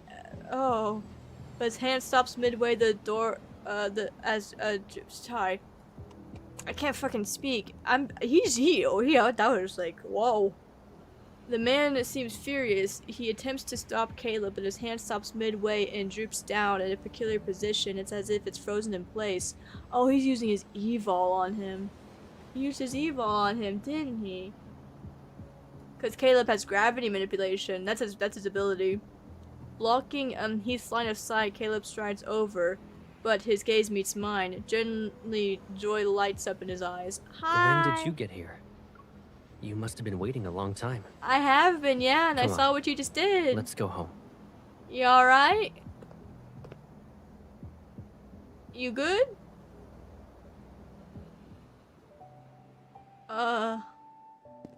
Okay, it's already midnight by the time we get home. After changing my clothes, I lean against the couch and wait. Soon Caleb walks out of his bedroom. We're home and you're still frowning. Okay, he walks over and gently taps my furrowed brow. What are you thinking about?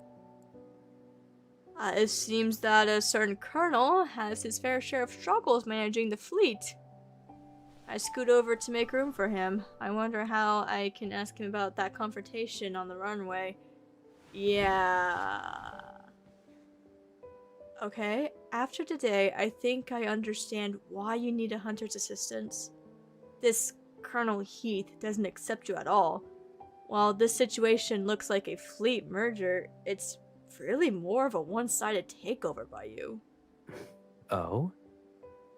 But he's on his way out, so he's not worth stressing over. The real concern is the person pulling the strings behind him. They don't want you to control the Tomb Fleet. And that person is an actual threat to you. Okay. What appeared to be an infighting within the fleet could get much more complicated if a third party jumps in. That's why the Hunters Association is involved. The higher-ups will try to clamp down on any schemes to protect their secrets. Meanwhile, you should be able to take over without a hitch. It's only been a few months, Caleb.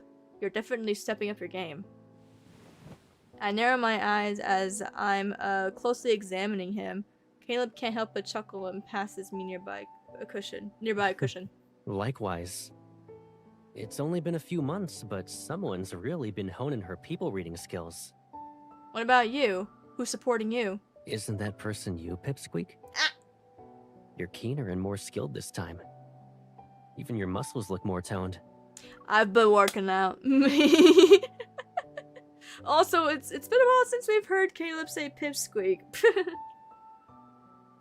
Caleb leans in, and the light casts a shadow under his eyelashes. The cushions remains between us. But you still look a little worn out. Have you been feeling tired lately? I've been dude, I've been going through a lot, dude. I'm part of the Hunters Association. I thought you were dead, and now here you are. I think it makes sense. We lock eyes, my fingers glide over the cushion to rest over his hand. I hold it. Okay? Caleb, no matter what your next move is, I've got your back, so tell me, what do I have to do during this process? Stop. Liam will be overseeing the main procedure. You'll be in charge of gathering and organizing the personnel files of the Tomb Fleet. Okay. And overseeing their anti-transformation tests. I have one thing to say. Okay? As happy as I am to be playing this, Caleb, what was that random just like I'm holding your hand and I'm just like, okay, what do I need to do to help you out during this? And he just goes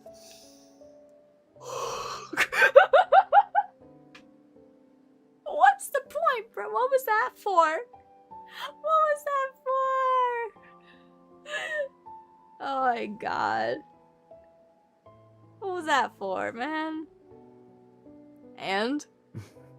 What's with that "is that all" look on your face? Caleb rescues the squished cushion from my grip and hands me another one. His expression slightly becomes more serious. Don't underestimate your role. You've been here for only a day, and you already sense the tension in the air. Mm-hmm. This won't be a walk in the park. If you run into any snags, let Liam deal with them. Is that so? I raise my eyebrow at him, and Caleb bursts into a fit of laughter. Of course, a small task like this is hardly a challenge for you. Guess I'll just kick back and see how it all plays out. That's more like it. Choosing not to dwell on the tension he mentioned for now, I shove the cushion into his arms and give him a thumbs up with a smile. I'll make sure to protect you, poor helpless Carmel, from getting fired.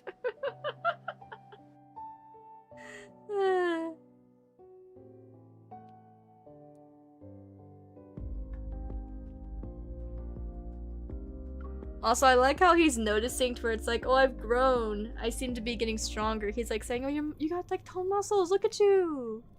And stuff like that. It's cute. Also shows that like MC definitely has like gotten a lot stronger and stuff like that over time, being in like the Hunters Association. The muscle, sorry. I was talking about muscles, now I just like said that muscle. No, we're not talking about muscles anymore, sorry. The official transfer of the Tomb Fleet starts today. As expected, the process is anything but smooth.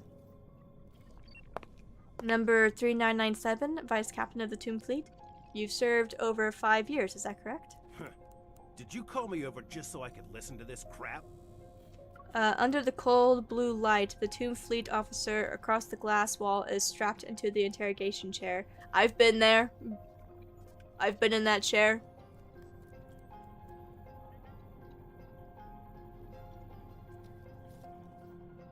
Yeah, I've been in that chair.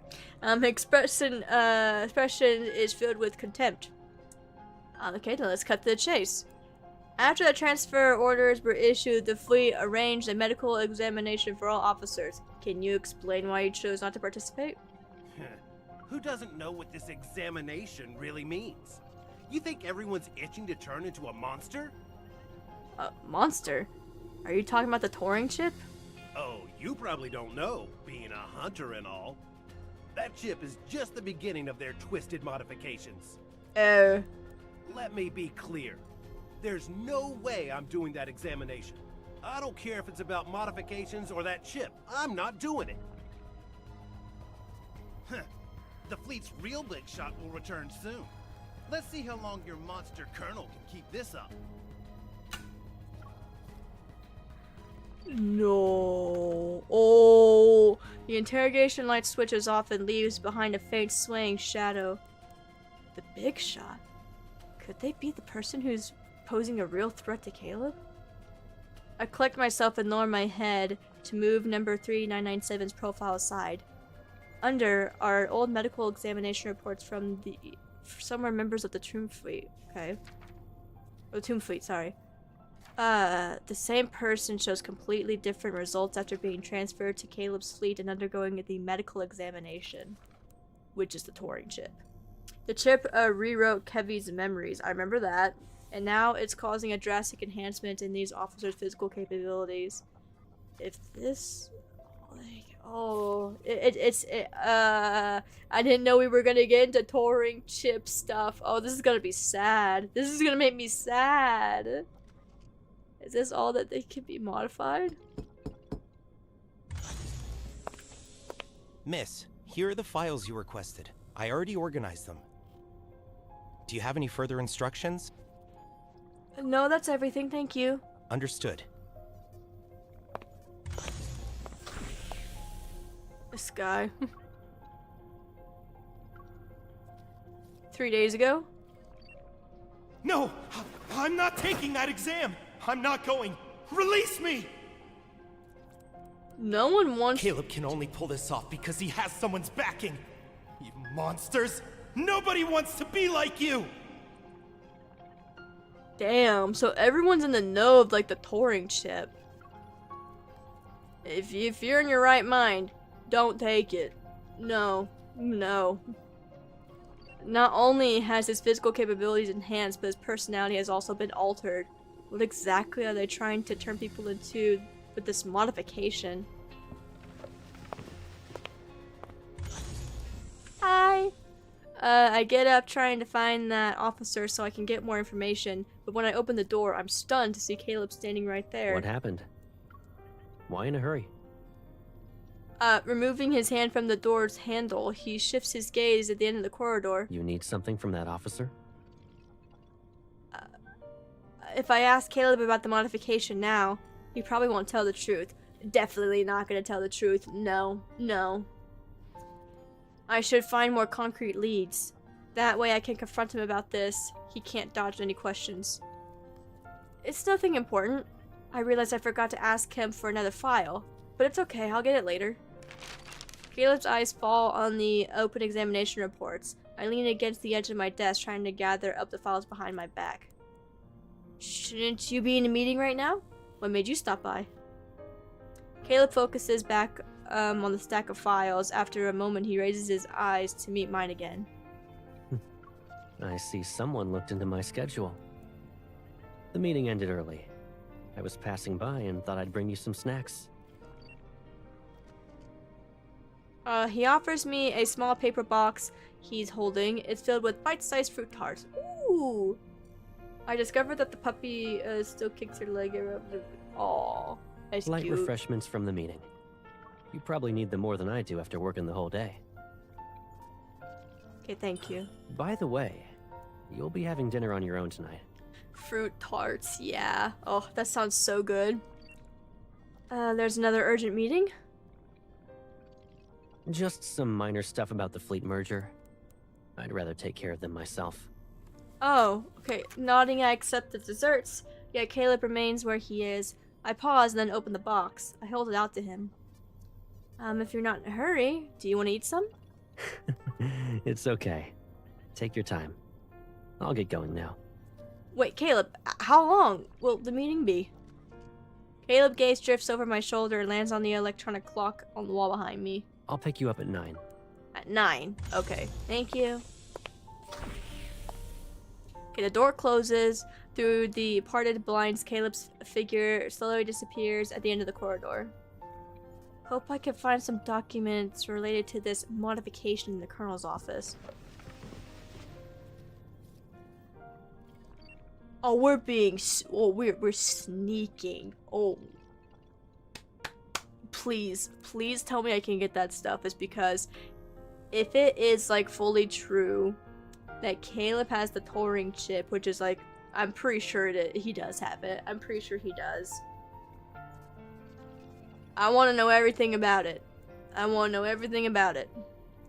After reconfirming Caleb's schedule and in-office duty status through the virtual terminals, I see the dessert box. I set the dessert box aside and get up. Sorry. I have 3 hours. That's plenty of time. But dude, I think I just easily go into the Colonel's office. I don't think we could just easily go into the Colonel's office. Liam and Caleb are in the meeting. In the corridor outside of the Colonel's office, I take out the key Caleb gave me. It actually works. Okay. The door opens and then closes. A soft glow form a virtual screen illuminates the quiet office. His password is... Okay. In the past, Caleb used to jumble words and numbers that were meaningful to him in a particular pattern to create passwords. I tried 2 combinations and are both incorrect. With only 1 attempt left, I clench my fist. After a moment of hesitation, I try again. It works. The password of the combinations of when you come back. And my birthday. Aw, when you come back is what it says on his necklace that I gave him. And then it's my birthday. Aw. I can't afford any distractions. As I duplicate his access permissions, I quickly search for anything useful. His personal profile. There it is. Okay. The profile reveals that Caleb graduated from the DAA Aerospace Academy and participated in secret training during his 3rd year. He achieved outstanding results. Okay, secret training, another thing I don't know about. Okay. Subsequently, because of his exceptional performances in finding new patrol routes within the Deep Space Tunnel, he was promoted to be the fleet's colonel. Okay. Recommended by Professor L.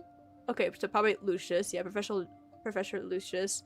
So this person indeed played a role in Caleb joining the fleet. Okay. The Caleb depicted in the profile is nothing like the person that I know. And in addition to the unfamiliar resume, there's also a full body scan image. It is gradually revealing second by second. In the part that's already visible, his right arm is marked as an abnormal shade of blue. I zoom in on the screen area and notice how the bone and muscle structures are different from his other arm. This is what they're referring to as the modification. Just as I'm about to take a closer look, the system abruptly shuts down. The account is forcibly logged out. A notification appears saying that the device's login permissions have been revoked. Please re-verify your identity. Have I been discovered? Okay, taking a deep breath, I quickly delete the terminal usage log. When I turn to leave, my clothes snag onto the drawer and yanks it open. Inside the drawer, a small rectangular object rests atop the pile of paper reports. Chip implanter! Okay, for clinical trials only. Is this the Turing chip? Without hesitation, I hid the implanter in my shoe while in the shoe compartment. While I close the drawer and get ready to leave, the door opens. Oh! But sir, I was doing nothing. I was doing nothing. I was not. You come here often? You come here. Oh god, he sees that I went into his office. Oh fuck. Oh fuck. Oh fuck. Oh. Oh.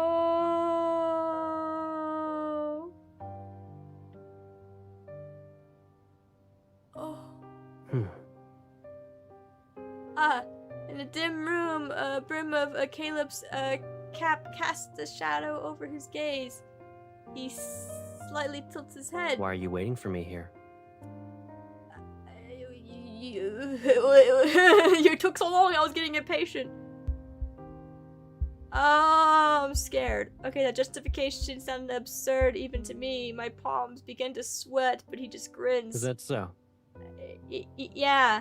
Let's get going then. Uh-huh. The meeting ended early. Time to go home. Okay. Okay, let's hope he's not on to me. Alright, his eyes almost unnoticeably drift over to the now dark virtual before he turns and holds out his hand towards me, but I don't move. What's wrong?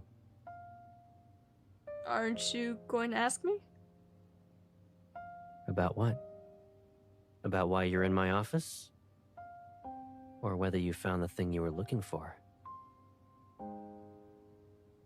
Oh, fuck.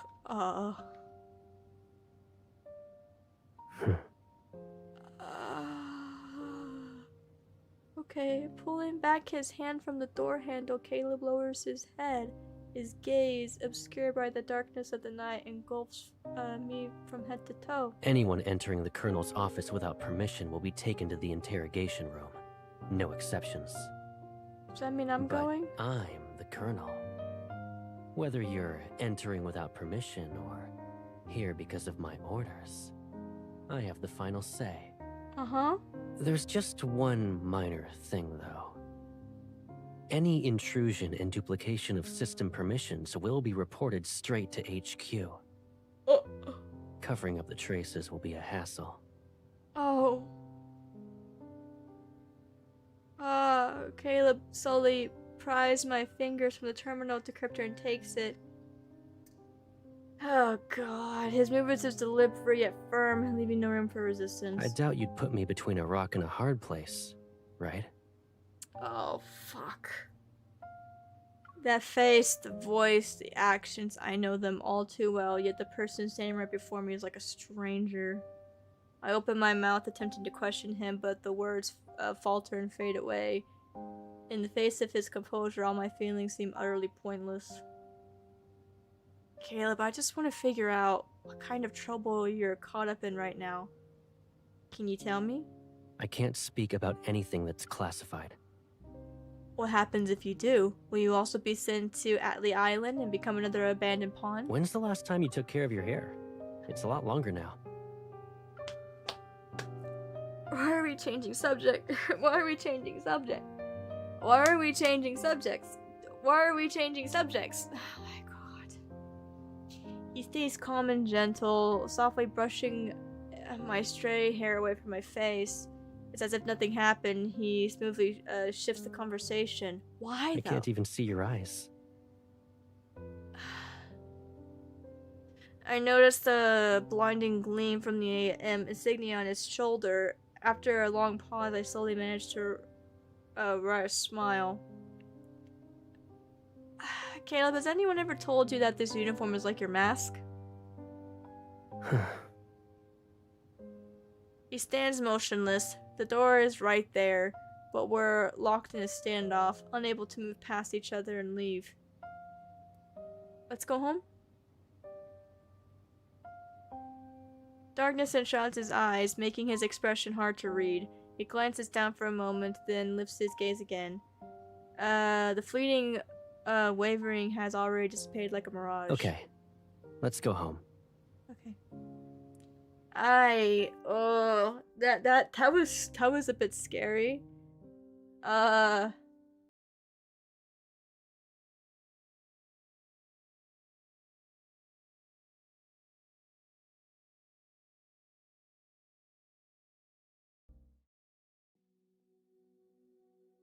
I know Caleb wouldn't reveal the fleet's secrets to me. He once said he would have been abandoned if he didn't join the fleet. He didn't want me to suffer the pain again, and also admitted that he's always been this cold, distant, gloomy person, whether affected by the chip or not. I couldn't tell which version of him was the real Caleb, but I know he's the most important person to me in this world. I wouldn't put him between a rock and a hard place. The fleet's colonel, secret training in a touring ship, modifications. Whatever these terms really mean, they're strings that bind Caleb's hand and feet. These strings compelled him to reappear before me, and one day, the unseen hand controlling these strings will pull him away from me once more. The Tomb Fleet's handover is undoubtedly a conundrum. I'm bracing myself for the process to drag on endlessly, yet 3 days later an unexpected banquet is held. Ooh, it's pretty. As music fills the air and glasses clink, people approach Caleb every now and then to offer their toasts to his honor. I never thought the handover would progress so smoothly. Will you also present the survey report at HQ next month, Colonel? There's a bright future ahead of you. Congratulations. Thank you. After dealing with... Sorry if you do hear, like, it's getting super windy outside, because I do have a storm coming. I will say this. If it does start to, like, get, like, to be a really bad thunderstorm, I might have to cancel, streaming. Because it's happened before where, like, it's been a thunderstorm and I've been in VR and I was streaming and, like, power went out and stuff like that. So just to be safe, I don't want to have to worry about that. So, yeah. So I'll basically will be streaming until, like, a thunderstorm happens. Right now it's just windy. But I have a lot of wind chimes outside, so I apologize if you can hear it. After dealing with another officer who came for a chat, Caleb finally puts down his glass and walks to the corner where I'm standing. It's only been a couple of minutes and your hair's looking a little messy. Where did you go? He gestures for me to lower my head, then he removes his glove and leans in to carefully adjust his strands of hair around near my ears. The ornate mirror beside me catches a transcendent glint. It's from a hairpin he gave me before the event. I imagined how good you'd look with it when I bought this. And I was right. You're stunning. Aww. Do you like it? Aww. His fingertips brush against the back of my ear. It makes me shiver, but I don't flinch, and I don't say anything either. From your earlier conversation, the handover of the Tomb Fleet went well? So you've been paying attention to what I say. Well, you're correct. But until the day before yesterday, most of them were still unwilling to cooperate. My gaze sweeps across the banquet hall as I slightly savor this peace I haven't experienced in a while. There are no biting remarks or sarcasms. Amidst the smoothing music and faces drifting by are peaceful and somewhat unfamiliar. Are you asking me where Colonel Heath, Tomb Officer number 3997, and all those who opposed the handover went? Oh. Surely you figured it out by now.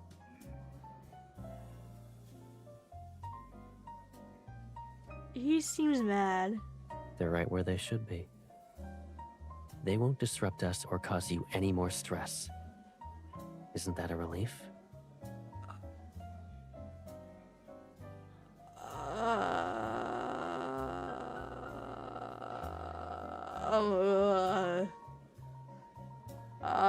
The night breeze rustles the curtains by the floor-to-ceiling window. Moonlight bathes him in its grayish glow. It makes him appear like a statue made from plaster. Why are you giving me that look? Do you hate it when I'm like this? I'm definitely uncomfortable. I'm just curious. Yeah, sure, that's a word. If I throw a wrench in your plans like those people, what are you going to do? Lock me up again? You wouldn't force me to do that. Yeah, I've got your back. It doesn't matter what you do. So Caleb, why are you still not telling me your plan? Amidst our silent impasse, the music transitions to the next song. It seems I won't receive an answer from him. I turn to leave, but the next instant, danger erupts. What's that? Get down! Some something whistles around through the air. My sight is obscured by mist. Out of habit, I turn to draw my gun, but Caleb reacts even faster. Suspended in front of his forehead, defying gravity, is a bullet. A bullet? You're their target. Quick, take cover. I tighten my grip on the gun and try to lead Caleb behind a pillar, but he stops me in my tracks. He doesn't meet my gaze, but his eyes linger on his palm instead. His lips press into a thin line for some reason. Caleb? There's no point in hiding. This bullet is probably their first move. Okay, as we talk to each other, the commotion inside the hall quickly subsides. Well-trained officers quickly regain control of the scene, but the assassin has yet to be captured. It's a diversion. Their actual target must be elsewhere. He slowly clenches his fist. When he raises his head, the shadow of his cap's brim obscures his eyes. Following the line of sight, I look outside. He's staring in the direction of the Alpha and Beta fleet bases. You stay here. Liam. How many people can you trust right now? Caleb, I'm your best choice. I shake his grip off my wrist. Something flickers in Caleb's gaze. A hint of hesitation betrays his words for the first time.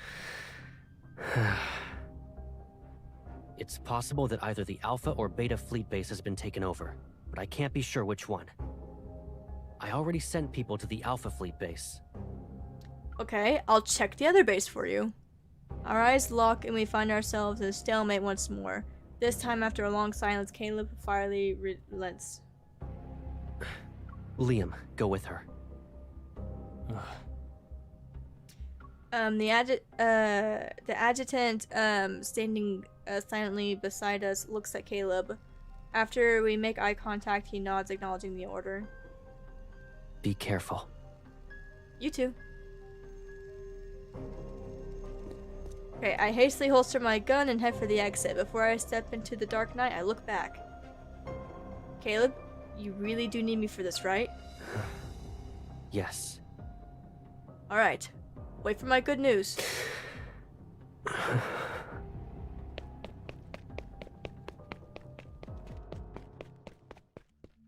We'll be fine. We'll be fine. The girl's figure fades into the night. She's heading into the opposite direction of where the real danger lies. Oh. The veins of Caleb's neck bulge and then recede. He narrows his eyes at the bullet in the palm of his hand while he slowly tightens his grip around it. Yeah, he was mad. Oh no. In the unfathomable darkness, the only source of light emanates from a door slightly ajar in the fleet's armory. The approaching sounds of footsteps reverberates in the vacant, dim corridor. The man who's sitting in the room unveils a malevolent grin. You're quick on your feet. Oh, it's Colonel Heath.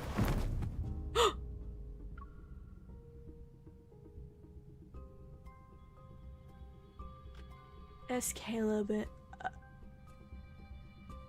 Colonel Heath and Caleb.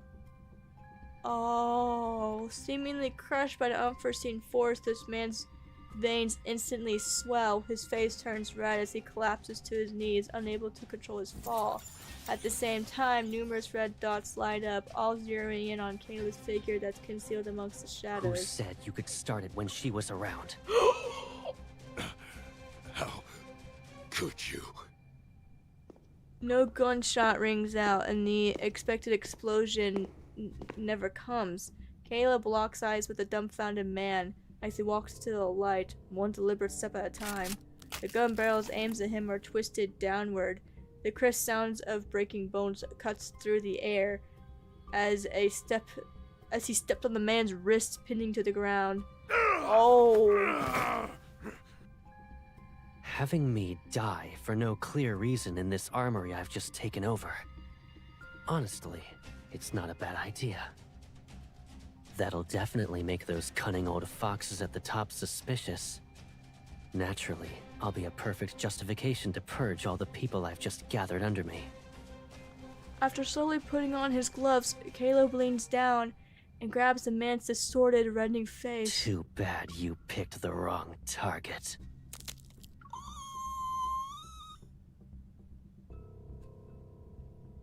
I forgot how brutal Caleb can be whenever this stuff happens. Oh. Caleb's hand moves to the man's throat. Heath's eyes bulge with pain, and Caleb's grips tighten, and the bones in his neck creak under pressure. You dare to kill. Why don't I? Haven't you already come up with a reason for it? A firearms mishap in the armory, with Colonel Heath and others heroically sacrificed. Humor me for a bit. Who do you think those old foxes will protect? A valuable colonel? Or a bunch of corpses with unknown causes of death?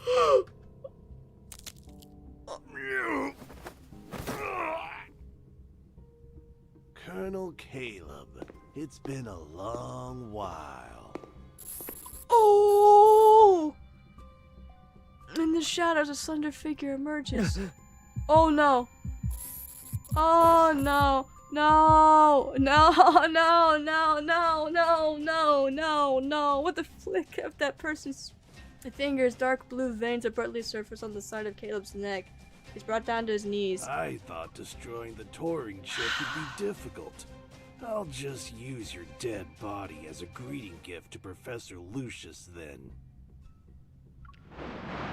The hastened light bulb suddenly goes out. The flash of lighting outside Caleb's pupils contracted to the instant. I was wondering how Heath would dare to act so recklessly. Turns out it was you.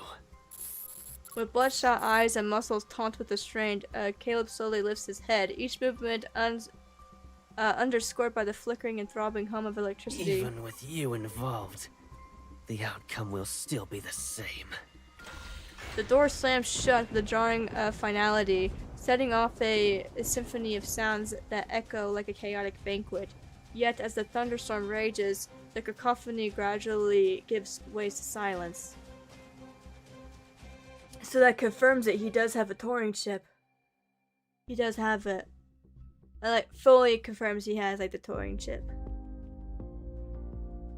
Okay. But what did he do?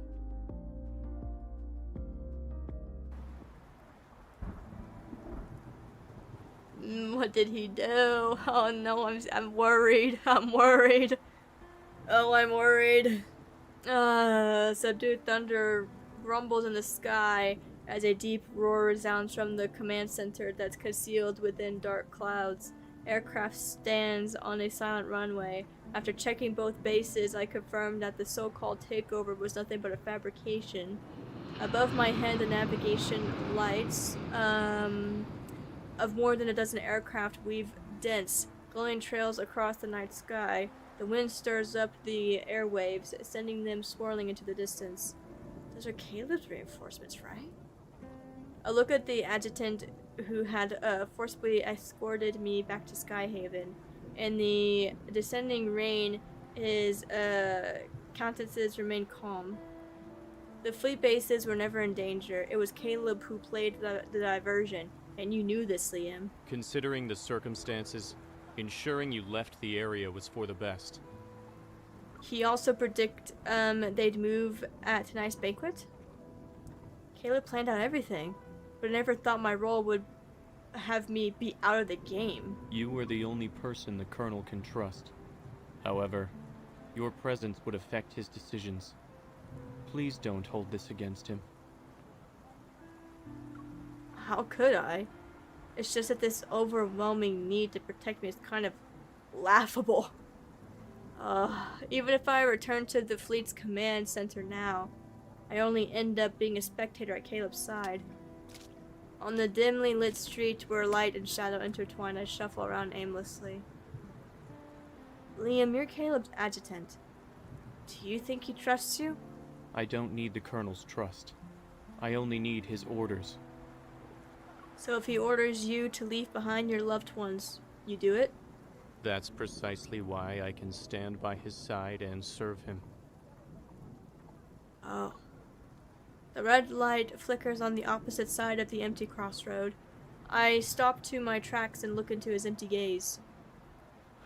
Miss Hunter, We're not the same as you.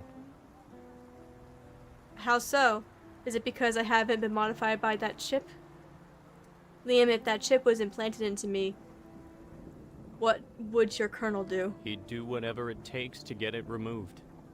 But miss, you don't have to put yourself through that pain. Of course. You're safe now. I'll start heading back. The colonel said he'll be waiting for you at home after the banquet ends. Jeez. Liam bows and then salutes me. He turns to leave. The downpour drapes over the glass wall by the streets. I look over and see my blurred reflection in the cascade of falling, Asiatic apple petals? I hope I said that correctly. The touring chip I took from the colonel's office is still in the secret compartments of my shoe, along with the implanter. The remaining distance between Caleb and me will disappear with just one simple press. Don't do it though. No, don't implant it. The street lights glimmer in the rain as I sit on a bench. I'm drained of strength. The implantation is quick and simple. That's just a faint trace of it inside my arm. No, oh no.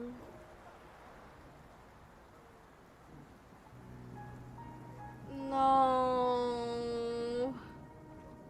Oh, she implanted it. Why? This is my secret to bear alone. It feels like me against the world, and I'd go to any length to cry out my agony. Just imagining Caleb's reaction upon finding this, I'll send a shiver through the depths of my heart. Oh no. No. The sound of footsteps draws closer just as they shout engulf me. The rain stops. I've been looking for you everywhere. Why didn't you return home? Oh no. Liam shouldn't have left you alone in the street. I walked here by myself. I had nothing to do with him. Why are you sitting in the rain like this? You'll get sick.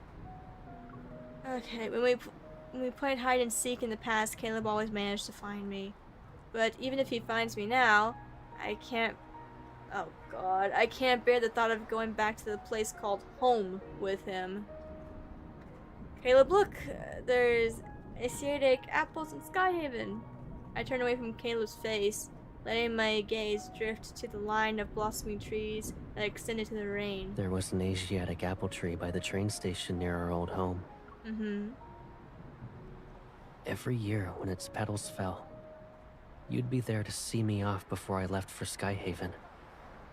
I didn't know you liked Asiatic apples. I don't. Because Asiatic apple flowers take you away from me. I don't like them. Oh. No one can take me away from you. Dude, this is gonna make me upset. I'm already upset. No. I also want to keep that. You're going in the folder. The vibrant clusters of flowers carry no scent. Like I'm staring at rows of trees adorned with beautiful but lifeless specimens. Will you come back with me now? Oh god, the lag.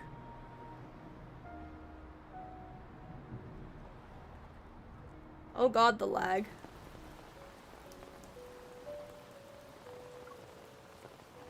Oh god, the lag. Can't. Whoa. Okay, hang on. That's why. Okay, I didn't mean to take a picture. Okay. Apologies if it's lagging at times.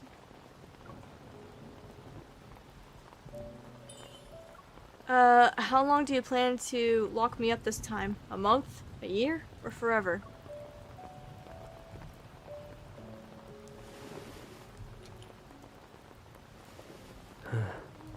If every problem pulls me further away from you, then I'll spend a lifetime searching for the answers. But until that final moment, we'll always be together. Oh, jeez. Okay, what if my friends and colleagues from the association come looking for me? That's a good question.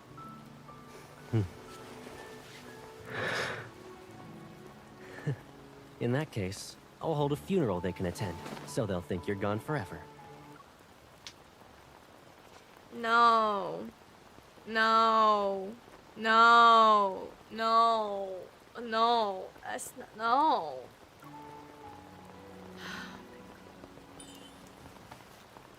Let's go back, or else you'll catch a cold. No. Okay. Isn't it funny that you're worried about me catching a cold after discussing my funeral? Exactly. So, if I don't show concern as someone close to you, it doesn't count as being genuine. Oh, I'm scared. He's mad. Oh no. You can't convince. Oh my god, that's insane. Oh my god, that's so well done. That's so well done. You can see when like the chip kicks in and then whenever it goes back. That's so good. Convince yourself to hate me with every fiber of your being. Wouldn't you agree? Oh. I'll eventually find a way to make things right. As long as you're by my side. Fucking hell, man. Caleb, I hate whenever you're like this.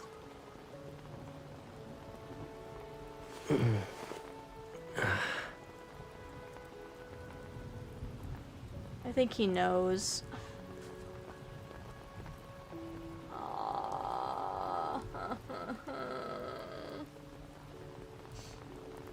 Give up. Okay, come here, you silly.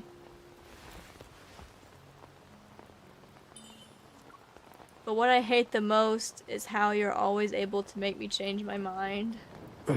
Aww. I don't think he was expecting that. I'm sorry. Aww. I feel like I don't know how to take care of you anymore.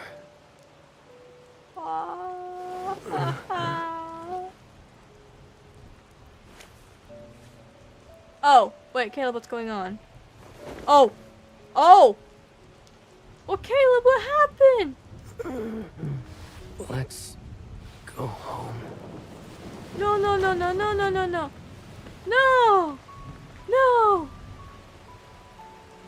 What happened? What happened? What happened? What happened? What do you want? No! Wait, please just be exhaustion. Is he just exhausted? What happened? Given Caleb's current state, I can't entrust him to anyone in the fleet. I have to take him home. Without even drying off from the rain, I use all of my strength to bring him to the bedroom.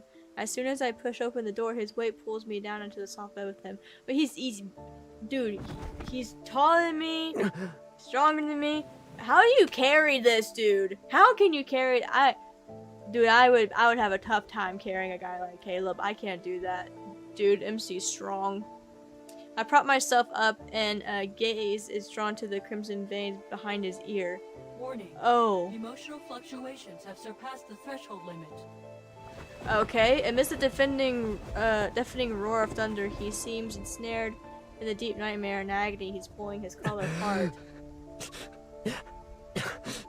Don't take her away.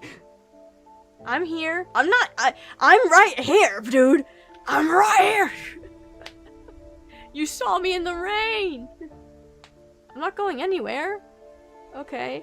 He clenches his fist, his pale knuckles leaving behind a trail of blood. I quickly take his hands and press against my chest. The crimson veins beneath his skin branch out from behind his ear to extend to his shoulders. and flow down his tense right arm. Commencing Right chip arm? activation process. Executing mandatory erasure of neurons. Oh. Sweat soaks on his hair and his forehead, dripping onto his bedsheet. Meanwhile, his body is racked with spasms. Oh my god. Even though I'm unaware of what changes his body's undergoing, the sense before me is all too familiar. Oh god. The fucking touring chip, dude. Fuck ever, dude. Fuck ever. Oh my god. In the serene garden of that villa in Skyhaven, Kevy, who had recently lost his sister, went through a similar experience. Yeah, this isn't good. I have to make it stop. Steadying my trembling hands, I try to search for the button on his body that... one that might not even exist. Yeah. Oh no. At this moment, that he opens his eyes. Oh no. The room swirls around me, my back is slanted to the bed. I look up to find Caleb's face drenched in sweat staring back at me. Caleb? Oh no. My wrists are yanked above my head, pressed against something cold and stiff. It feels as if, I can't freaking read. It feels as if it's not his hands that restrain me, and rather a lifeless machine. Why are you struggling? Dude. Are you scared of me? Yes. Do I feel like a stranger to you? In this moment, yes. I would be scared. Yes. He leans down, his damp hair catching the room's cold light in the room. Drops fall and trickle down my collarbone. Program complete. No. How could you possibly understand my guilt? No. And sin. No. That's bad. This is bad. The pressure pinning me down feels, it finally eases. His body slumps onto me, only his right arm continues to twitch. In some sort of rhythmic pattern. I think I know why. I think I know why. Damn it. Fucking hell. I didn't know we would be getting all of this in this mythic. I still prefer this compared to the third mythic.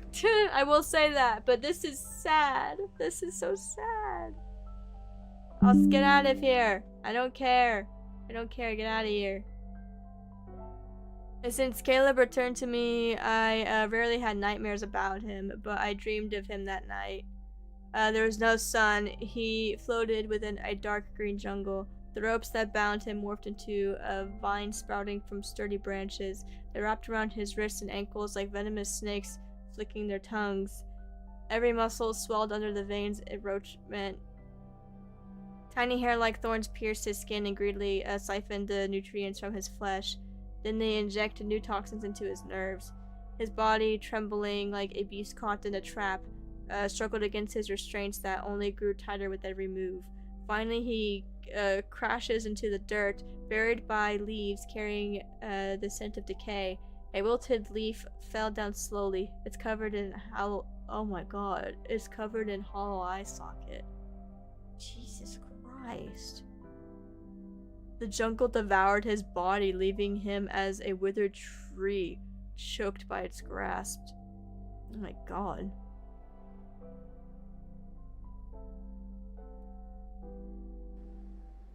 That's fucking gruesome. Waking up from that dream, I groggily reached towards the other side of the bed. Caleb?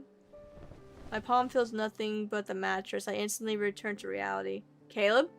Where is he? We appear to be back at his house. Is he okay? I need to go to the living room. As soon as I make a turn to the hallway, morning light floods my vision. Skyhaven's sunlight has always been brighter than the one that touches Lincoln. Through the gaps between my fingers, a figure becomes clear as if rising from a pool of clear water. Okay, when did you get up? Okay, so we're here. We're good. Okay, I let out a sigh of relief. Walk towards Caleb. I place my palm on his forehead, then slide it down his right arm, gently squeezing as I go. Okay. Do you feel better now? Let me take a look. You... His gaze shifts to my face. He's holding a photo that was originally placed on the coffee table. When I woke up this morning, I saw you were lying down next to me. Uh-huh. Oh. Is that it? Not intending to guess the meaning behind his words, I lowered my head and take the photo from him. In it, Caleb is wearing a uniform. A girl next to him is planting a tender kiss on him, slightly surprised face. His embrace and the way he carries himself feel familiar. His body doesn't resist, and it's almost like he wants more. But in the photo of Caleb and me, it was taken when he graduated from the Aerospace Academy. Oh, I know what photo they're talking about. His finger brushes my temples as he tucks a strand of hair behind my ear. Tracing the curve of my jawline, Caleb gently lifts my chin. Huh? His cool touch strokes my cheek, as if he's seeking an answer for some enigmatic question beneath my skin. Who are you? The fuck?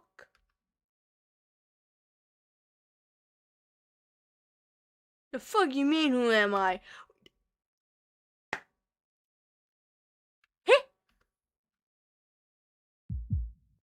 No. No. Caleb, you don't remember me? The hell?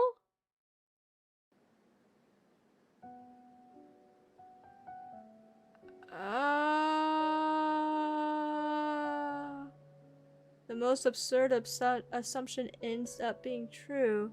Caleb is sitting in front of me, yet he acts like a puppet stripped of its soul.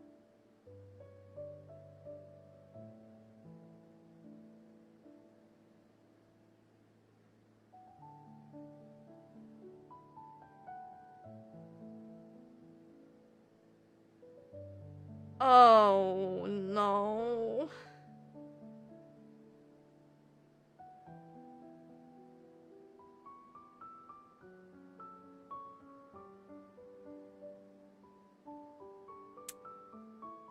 That's fucked up. That's fucked up. That's fucked up. Unlike Kevy, his memories hasn't been altered. The Turing chip has completely wiped them out.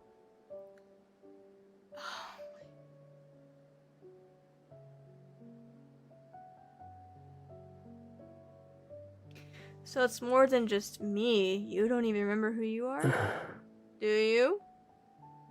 As he sits on the couch, it feels as though a frosted glass wall separates us. He's so near, yet I can't see him clearly. But I remember the way you made me feel. Oh. He lowers his head, his index finger fishing out the metal necklace hiding under his collar. I also remember you gave this to me. Yes, I did. I did. Were we close like this? Okay, after everything that happened, it's hard to put our relationship into simple words. He was one of the most important people in my life. Even with all that has happened, he's still someone I can't afford to lose. My heartbeat is like a balloon that rises high, only to then come crashing back into my chest. When I lock eyes with Caleb, a ridiculous thought strikes me like lightning. No matter what I say, he'll believe me. You're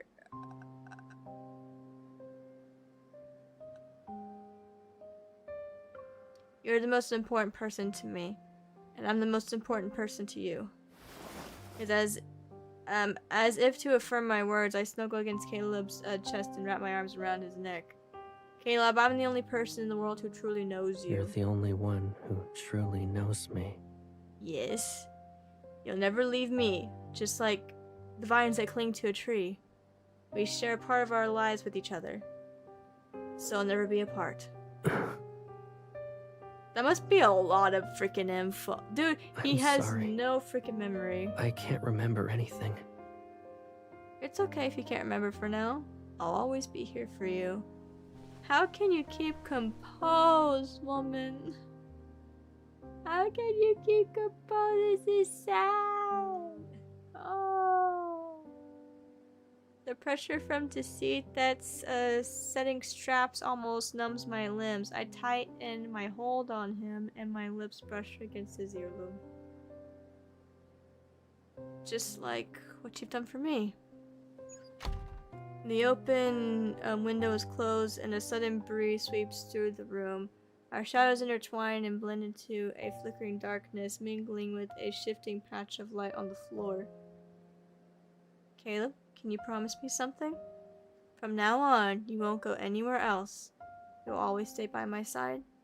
Is that okay? After a moment's hesitation, the chill touch of his arm sweeps through the thin fabric of my clothes and settles on the small of my back. The tightening force devours the last bit of distance between us. I promise. Okay. Jesus, this is sad.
Be hopping on VR.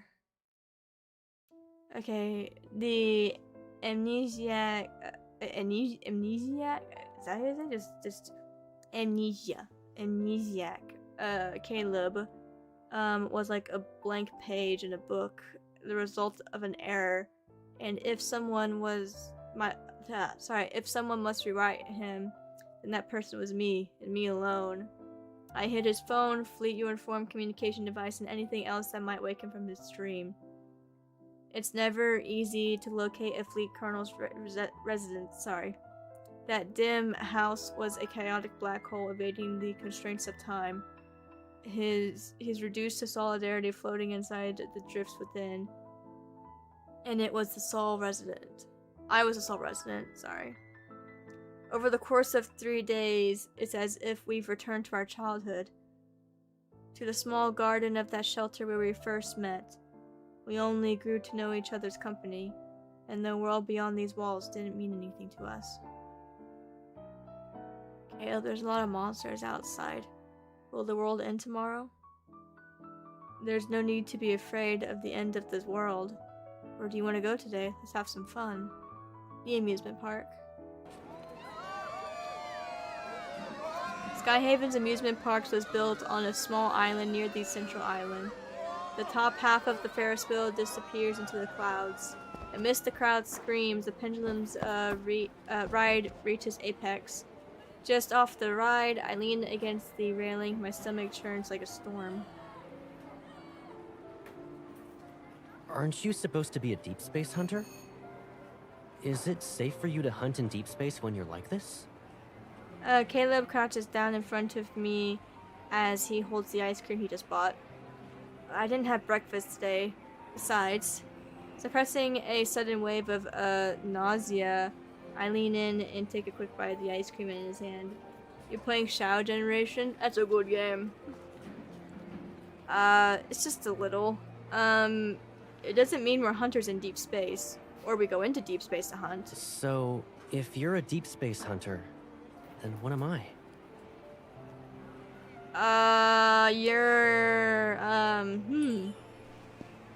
Okay, standing up and letting out a sigh of relief, I place my, puppy-eared headwear and the, I've been holding on to, holding on Caleb's head, sorry. Then I, hook his index finger with mine, and we walk into the bustling crowd.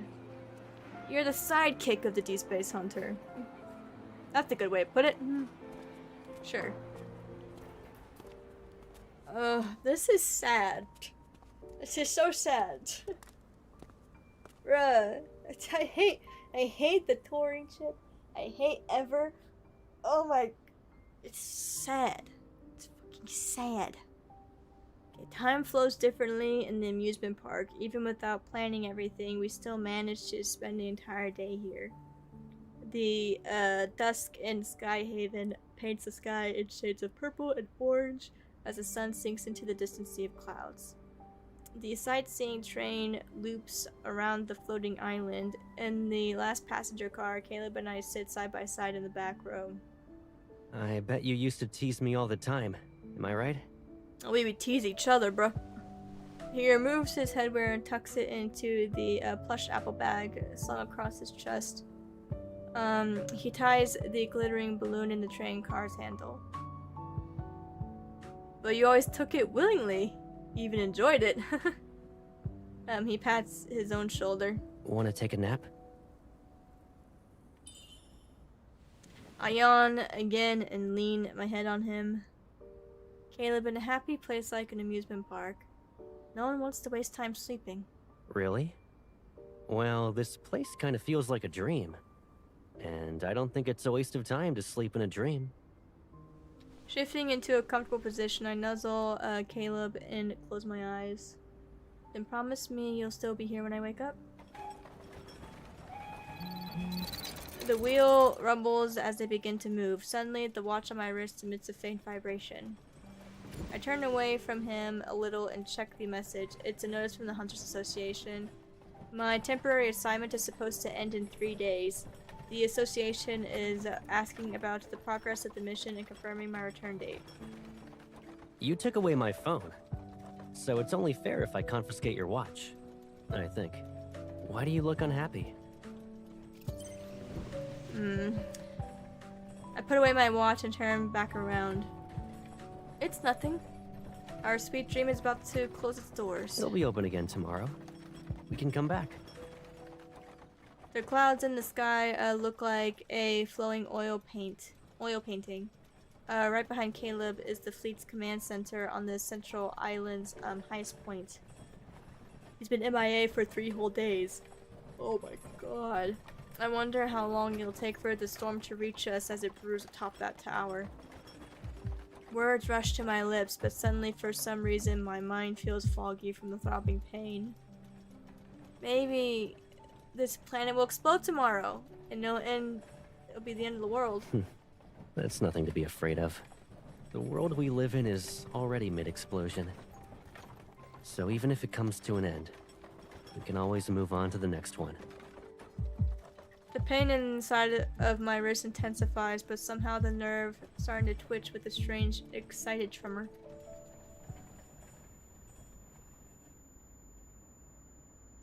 I'm older now.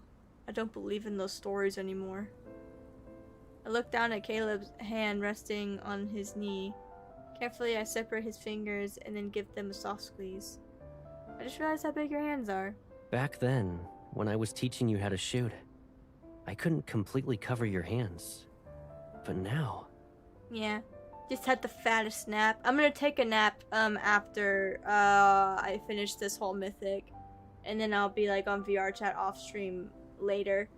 Yeah, for community night, because I am tired. But also I'm emotional right now. This is sad. And Caleb's eyelashes flutter down as he lets me play with his fingers. Then gently he closes his hand around mine, enveloping it in complete warmth. Now, we've both grown up. Does that mean we can finally do all the things we used to want to do but couldn't before? We couldn't do? Or you mean the things we wouldn't dare to do? Our fingers intertwine, skin rubbing against each other. I can feel his heartbeat travels from his bones to his ears. Oh. Caleb's voice takes a serious tone. What if I dare? Will you do the same?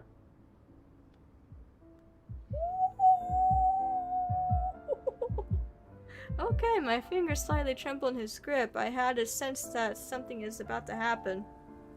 I look up and force myself to respond with a determined smile. Caleb, since you said that, then...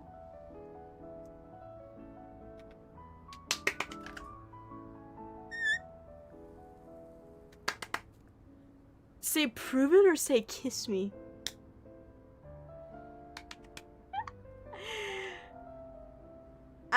Yeah. Kiss me. Is he gonna do it? Is he gonna do it? Okay, seeing Caleb hesitate, I hear myself let out a scoff. You coward. Just as I'm about to turn away, he suddenly pressed his nose against mine. What did you just say? Okay, our breaths blend before we're close to each other, and the warmth from his dry lips begin to stir everything around us. You're all bark but no bite. This is a bluff. The sun closest makes me falter. Caleb leans in, just as I expected. Oh. In that instant, I feels like electricity jumps through my nerves. Before the moment can fully unfold, I turn my face away. You're the coward, MC! Dang! His lips brush against my ear, and I sit stiffly, watching a plane dive into a cotton candy like clouds in the distance. Yeah, we're the coward. We're the coward. My head begins to feel foggy and heavy again. Out of the corner of my eye, I notice several aircraft approaching the floating island. Those are... Oh no. They're exclusive to the fleet at Caleb's command. Every deployment is inevitable linked to its colonel. Tension grips me as I see them. I quickly wrap my arms around Caleb's neck. Caleb, let's go home. He follows my hurried glance, but unfortunately the drifting clouds obscure everything from view. We'll head back as soon as we get off the train. Let's leave now. Are you scared or something? Caleb stretch endless. Sorry. Okay, so Caleb stretch endlessly outside the train, but I know Caleb will find a way out eventually. I press my hands against the edge of the train car and push myself up. Hey, where are you going? Use your evil. Anywhere is fine. It doesn't matter. Anyways, tomorrow is the end of the world. He grabs my arms and pulls me back to the train car. As I sweep over my inner arm, he grips tighter around my waist. Where did this come from? The chip? Oh. Stop! Stop! We can't have anything nice. We were having a nice day, and now we get hit back again with sadness. Just like a... Fuck you. I see his lips moving, but I can't hear him. Everything is drowned out by piercing buzz. They're here, Caleb. They're coming. My body feels lighter, and the sweltering heat vanishes into darkness, drenched in cold sweat. Pain surges in waves, and only a faint, straw-like glimmer of light remains floating on the surface. This is bad. This is bad. This is bad.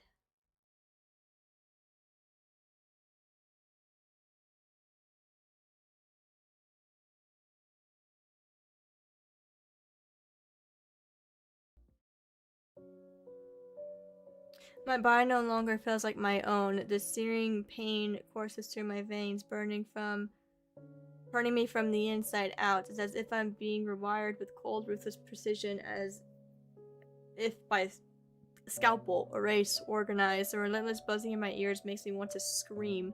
Yet amidst the excruciating pain, something is gently pressing to my lips. I bite down instinctively, and a metallic taste spreads across my mouth. Oh. When I regain consciousness, my hands and feet are bound to the bed. I can't move. Oh no. No. Hi, Zeta. Don't call me Pipsqueak. And the familiar cold light hits me. I'm in the fleet's infirmary. Why? Why did you bring me here? No.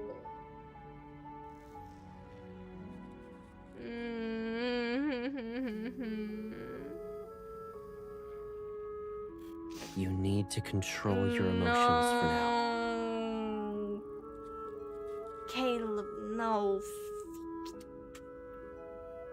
No. No. No. No. No.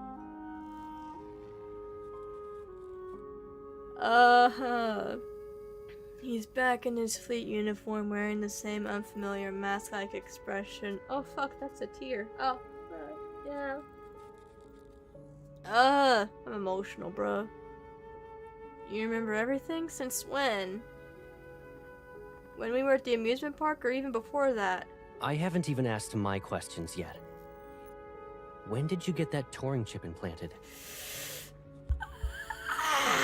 Blood rushes to my head with my sanity fractures under my shaky nerves. Cold sweat pours down as I bite my lip to keep myself from crying out. Okay, let go of me. My struggles are futile onto him. Caleb removes his gloves and gently rubs my swollen lips where it Don't hurt is them. yourself. Rest. The surgery is being prepared. The pain will disappear soon. The pain deepens with each throb of my nerves, and my attention starts to blur. My vision starts to blur again. I'm almost collapsing as I refuse to give in. Oh my god. Ever since we reunited, you've been enduring all of this? Why didn't you tell me? If telling you the truth means watching you willingly get caught up in this mess, then I would have never shown up in your life again.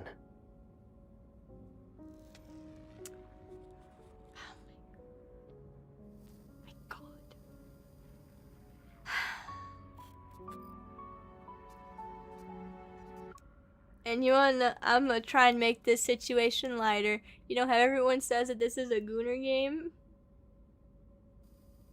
Yeah, it's a Gooner game, but it also comes with depression. It comes with depression. Caleb, I don't understand. They changed you, treat you like a pawn, and make you do those awful things. But you belong with me. You're the person I cherish the most. How could you do? How could they do this to you? You're not feeling well, Pipsqueak. Shut up! Please, just rest. When you wake up... Stop blagging. Oh my god. When Caleb isn't paying attention, I quietly undo the restraints. What are you doing? I push him away, slip off the bed, and stagger towards the door. Okay, no one can take you away from me. I'll bring you to the place where no one can find us. I feel as if my body's out of control. When the spinning finally steadies, I find myself stumbling and sitting down by the door. Behind me, Caleb walks over. He looks grim. Aww. Oh, cutscene! Apologies if it lags. Okay, let go of me. Oh my god! When you're like this, where do you think you can go? Did she bite him? Like, did she bite his hand? Like as a way to make him let go? Oh my god. If you can't calm down, just stay like this for now.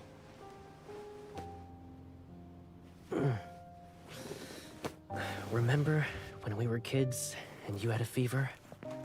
You were so restless that I worried you'd hurt yourself by biting your tongue.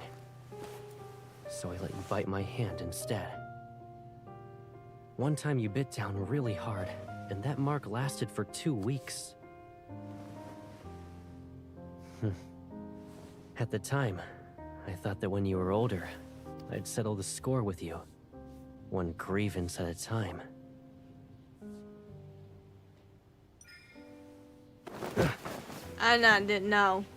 No. No. This is... This is sad. Okay, now, I'm the one who gets to settle the score with you.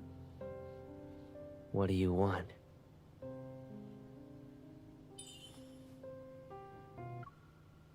I want to peel open your heart to see what secrets are hidden within. Well, he's hiding a lot of secrets. Lots of secrets. As the Far Space Fleet Colonel, you've never been put on trial like this before, right? A trial? What have I done wrong? What are you accusing me of? You killed my Caleb. Oh. You're not the same as you used to be. No, you're not the same. This Caleb in this uniform. Sorry, what'd she say? I don't like it.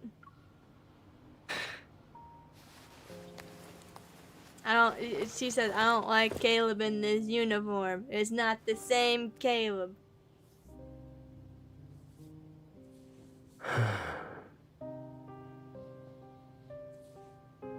Pipsqueak, you should get some sleep now.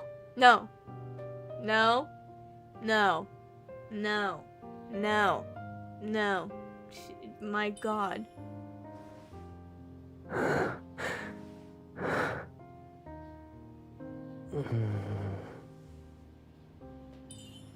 Look at you, you're still you're like a sinner who's confessing. Oh my God. Then can you carry a little of this sin too? Don't leave me in this loneliness any longer.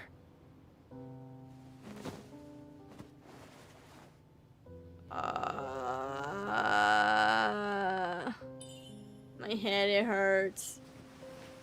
It'll be like when we were kids. Oh my God. When you wake up,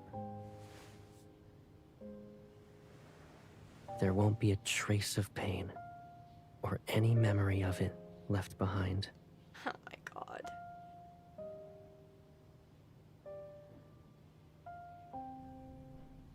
It's so sad. Fucking hell, it's so sad. Behind the glass wall, Liam watches the girl as she lies on the device. The neural scan projection shows a red area spreading from the chip. It indicates that less than 10% of her body is infected by corrosion. Forcefully dissolving the chip will erase all memories formed since its implantation, and it could cause irreversible damage to how her brain remembers things. The worst outcome would be that she loses all her memories. Do you still want to proceed with the surgery?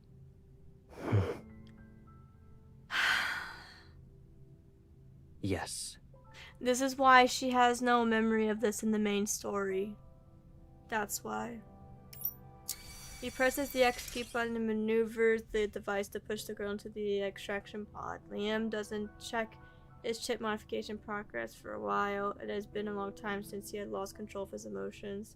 Most of his memories of his wife were erased during the initial struggle. The only fragment that remains of the image of... Oh my God. Is the image of the tears he shed when they last saw each other. He knew he should have cried too, but his feelings were like rusted old machinery.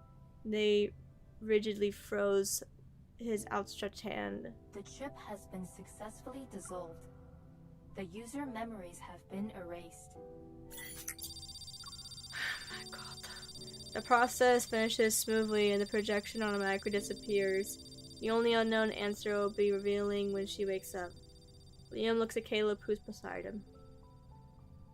With how he now observes things he can't say, which is more agonizing, forgetting someone or being forgotten by them, yeah.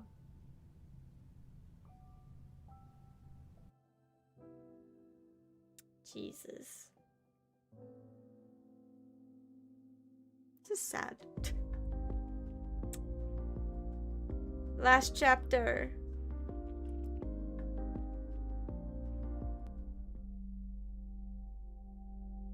In the dark, warm quagmire and vicious substances slowly dissolves, my body regains a sense of boundless weightlessness. My consciousness stirs as sunlight filters through my blurred vision.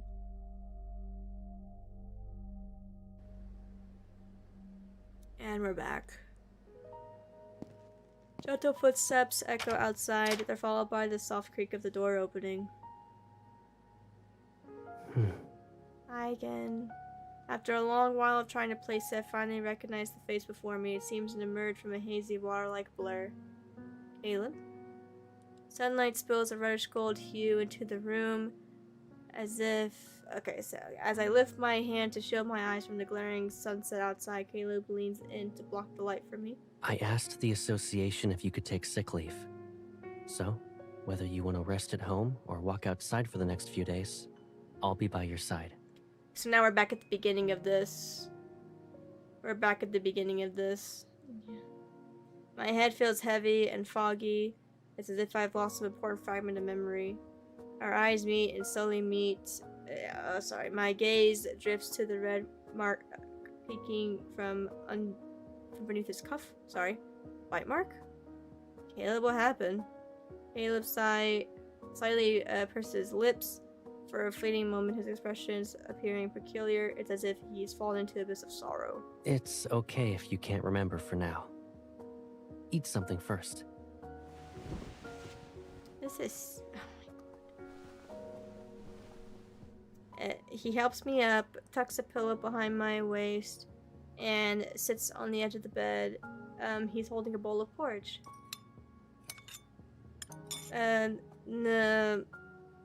Millet porridge? I don't know what that says. Is thick and fragrant, perfectly cooked. It takes a couple of spoonfuls from his hand before turning my face away. You don't want more? I don't feel like it.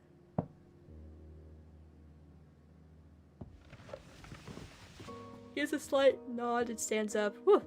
And he turns around and suddenly waves. A wave of anxiety hits me. I immediately grasp the fabric at his waist. Where are you going? I'm just putting the bowl away.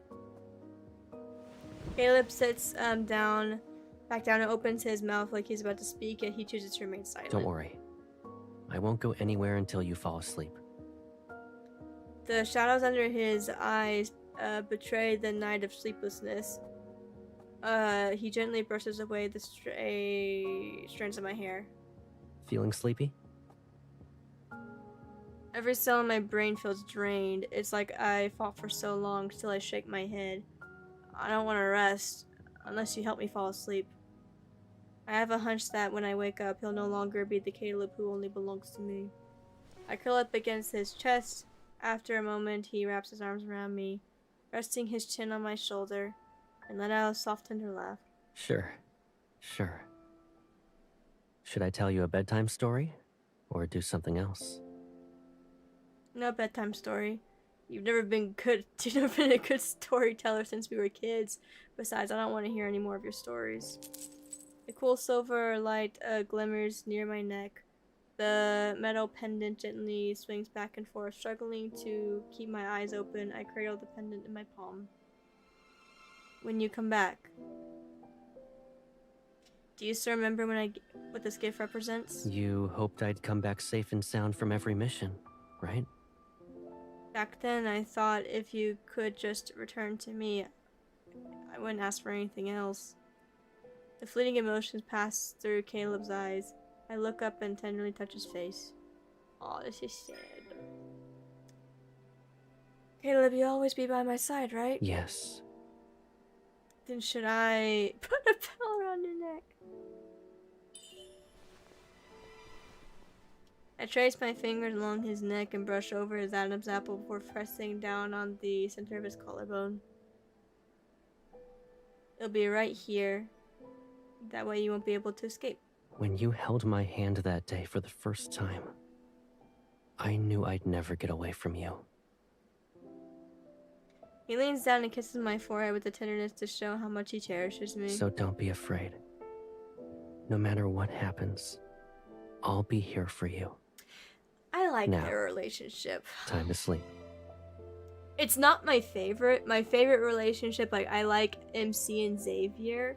Xavier's my favorite character, but I really have grown to appreciate Caleb and MC's relationship, minus the incest in the other timeline. But I'm not gonna talk about that.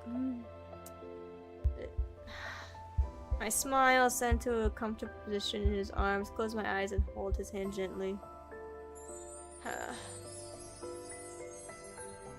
Pat pat. Thank you for the biddies. Oh, this is sad. What Caleb doesn't know is that the dissolution of the Torn chip didn't completely erase those memories, even long after. I still remember every absurd story I told him during those 3 days.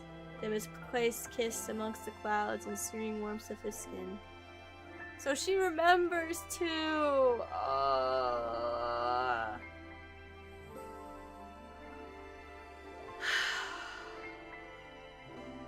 However, this little secret only exists in the 3 days.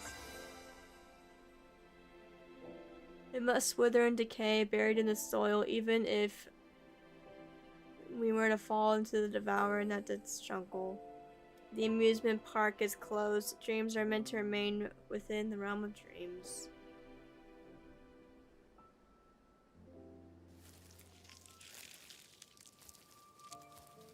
No one has visited the small garden behind the shelter in a long time. A young man wearing a uniform pushes open the iron gate and walks along the desolate path into the expanse of plants.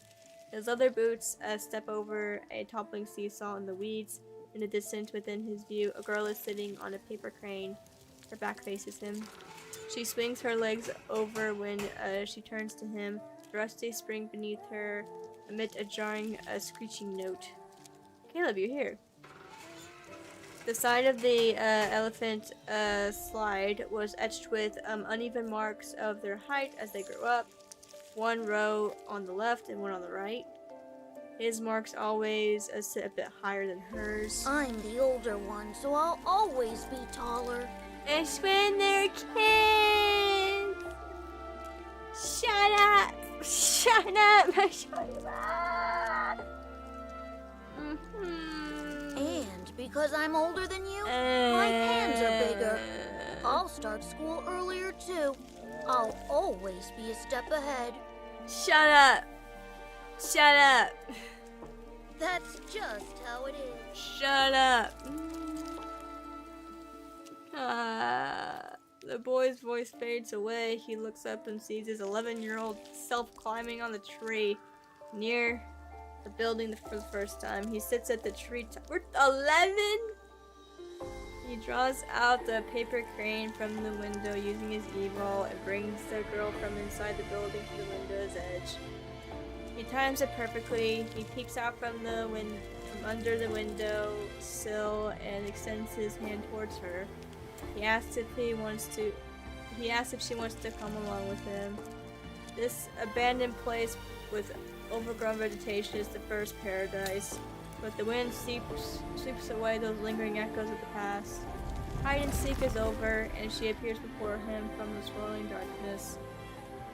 Hey Caleb, how come you're always the first one to find me? Her voice pierces his heart like a jolt of electricity and lingering affection he can never quite feel. It's also a source of his fears, his retreats, and his darkest thoughts. She stands at the end of everything, drawing him in. Gravity warps into a black hole around her. He clasps his right arm as though offering a solemn gesture of devotion. Maybe it's because I love you a little more than you realize.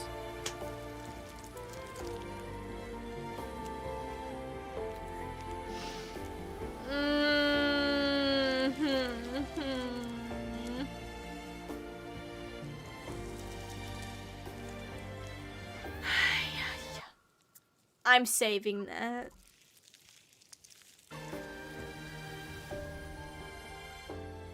That's sad, but also so sweet at the exact same time. My God. Fish. I'm upset, so fish. Oh, in the zero-gravity lab, a young man's body floats under the cold light, suspended in the almost primordial state. Tiny currents of electricity crackle in the air and slither into the mechanical right arm. The partial modification that's been completed is still under the Turing chip's control. Oh, fuck. However, we can't access the chip's records of Caleb's memories. Has the chip been damaged? Fuck you, Lucius. Fuck you. Despite Caleb not being the perfect subject, they've sacrificed a great deal to obtain him. If the Turing chip is in his body, suffers any damage, the long-hidden plan will be in vain. The chip's integrity is at 93%. It appears he's purposefully sealed his brain rather than damaging it. The patrol data we input disappears whenever it reaches a specific area. It doesn't get rejected or intercepted. It vanishes as if... It's being pulled into a black hole. Yes. How troublesome. Humans are inherently flawed, making us indecisive and hesitant. Only by erasing these weaknesses can we become invincible. If we don't tackle this area, we'll never be able to achieve a complete modification to him. Is there another way? The enforcer inputs another string of characters on the control panel. After a moment... Found it. This area was encrypted with multiple layers, so there must be a key to unlock it. There's likely only one key, and it's probably a one-time use.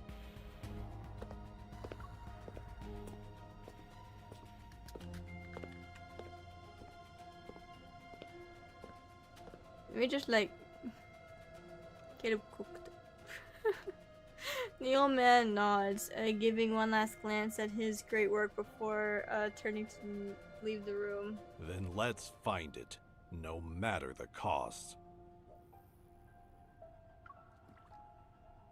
Hi, Stevie.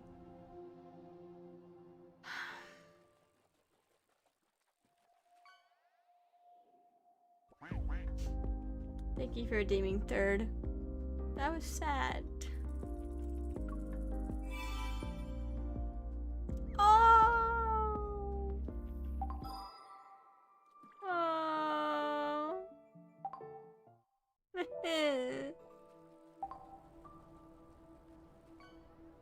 Get the fuck out of this outfit. I don't want you in it anymore. I don't want you in it anymore. You look handsome. You're very pretty. Like, you're very, very pretty. Like, you look nice in it. But I don't like the timeline. I don't like the timeline. Get out of it. Get out of it. Instead of... Yeah. Yeah, that's fine.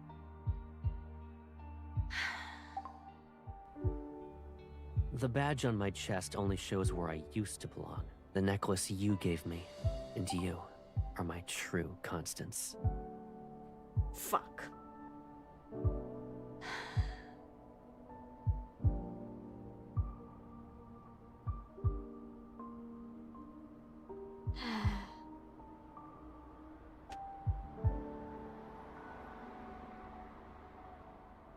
No, he's the colonel of the Far Space Fleet.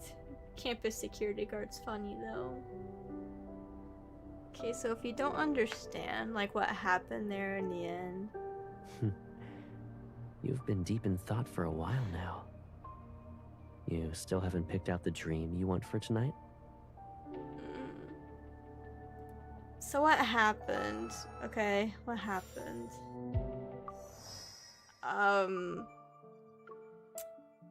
After the explosion, like whenever like the house exploded and he got taken away, he was injured, but Ever took him in. They changed his arm. He has like it's like a robot arm basically now. And in order for him to, like, you know, kind of work under their control and stuff like that, and that's why he has the Turing chip. That's why he's different. That's why he acts different. It's the Turing chip. He loses feeling in his right arm more and more over time. And it keeps... Eventually it'll spread because of the Turing chip. Which is why it's fucked up.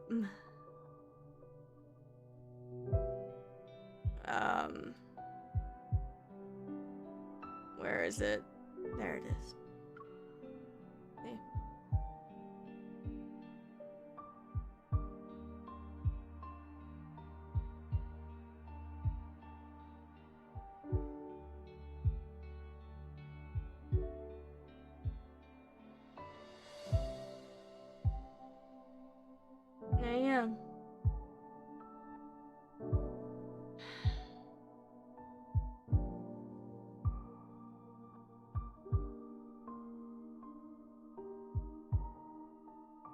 This is sad.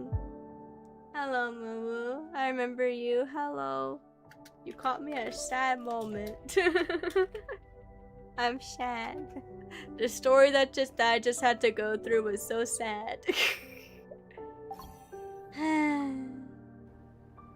I was already awake when you kissed me. I just couldn't bear to open my eyes and ruin the moment. I can't, bruh. It's I'm debating starting lads, OMG. I highly recommend. Caleb isn't my favorite, it's Xavier, but Caleb is in my top 3. And I just, I did not play his 3rd mythic. I started the 1st chapter and then I realized I wasn't gonna like it because, Things get boring at night. it was incest. Actually, I don't know why there are Infold decided lots to of go the exciting things we can do incestuous after route, dark but they did. And it made me uncomfortable, so I said no. So I decided to say no, I'm not playing that, and instead I played another one of Caleb's mythics that I had, but I hadn't played before, and I just finished it, and it was depression. Yeah, don't get me wrong, it had some nice, cute, wholesome moments, but it was depression, bro. I got teary-eyed. That is sad. That was sad.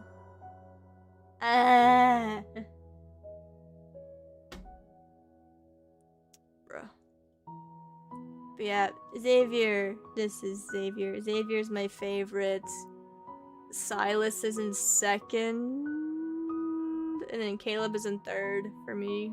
Jesus.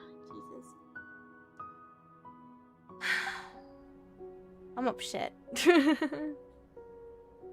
I'm upset. I need happy moments now, okay? It's not a new prank, right? Well, thanks for hanging out with me. Again, I'm gonna go relax a little bit. I'm gonna play like along if this is I've what been getting you so call much a silent prank. content on yeah, You can do yeah. it Silas is whenever you good. want. Silas is he's like a close 2nd place. I just like Xavier just a little bit more than Silas, so yeah. But oh yeah, Silas is amazing. Do I actually? Let me actually. Wait, I don't know what he's wearing right now. What is he wearing? What did I last have him wear? Ah, his full his vampire fit. Wait, I have a new thing that I can do with him now. Oh, new interaction, guys. To understand one's heart, be honest. You use heartbeats and I use eye contact. Oh. Let me see, like, what else he could have. Because I'm not doing his mythic right now. I already did his mythic. And it was fun. His mythic was a lot of fun.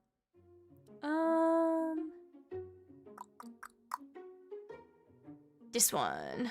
Because I got it recently. Wait, that actually doesn't look bad with the long hair. Looks pretty with the long hair. But I'll keep it as like a regular Silas. And then remove his earrings. There we go. Keep warm. Yay! Yay! Do you feel the temperature increasing when I wear this? That's quite the question. Come a little closer if you feel cold. That's quite the statement. Okay, good sir. Okay. But yeah. You're here. It's so... Who lives here? Listen closely. There's no need to tell me, I already know. Silas. Anyways.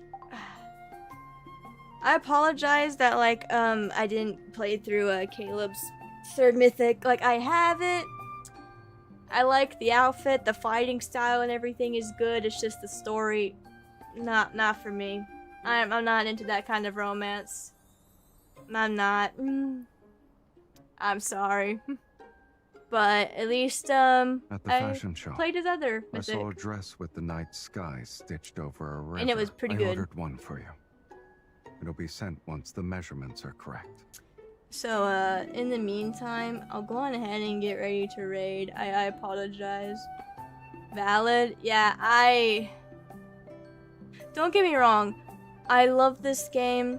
I love the team behind it and everything. It's just that recently I've been a little concerned with their decisions on how they're handling Caleb's stories and making it be incestuous. Why? For you, it might be late. But Just for why? me, it's the perfect time to start the day. I don't like it. So, again, I'll be ending like right now. If you want to, you can join the Discord. I will notify whenever, I will be getting into a VrChat and we'll hang out together as a community. What we'll be doing, I don't know. We'll probably just like explore, see what's going on, and all that. If you're tired, just go to bed. Then Your eyelids are drooping. Let's see. And staying up won't help. I just need to take like a quick nap because I am tired, and also like I'm disappointed. I hate to say it, but I am disappointed. I am happy that I got to at least play like the other Mythic, you know, because I haven't played the far space of Mythic until today. And that was nice. I liked that, but I was so excited for like Caleb's third Mythic that like I saved up for it, spent money for it, and I'm just disappointed. Take a deep breath. I'm just disappointed, okay? more I'm disappointed that they refreshing went than with this route. I don't like the route that they went. So that's basically it. I'm just upset by that.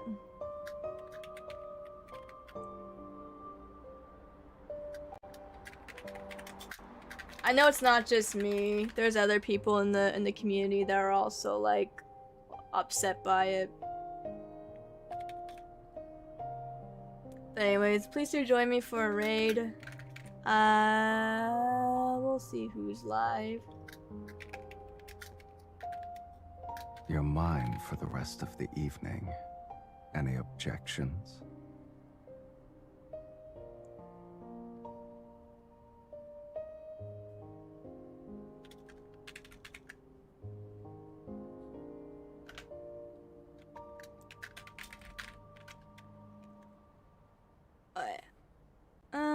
Let's see. Please do copy the raid message, whichever one works for you.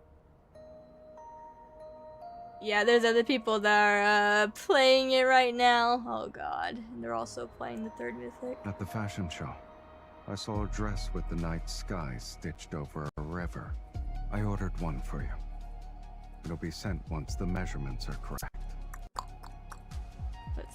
Let's see. Who to raid? Who to raid? Who to raid?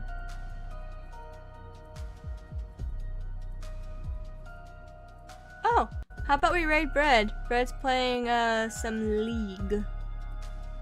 Some League.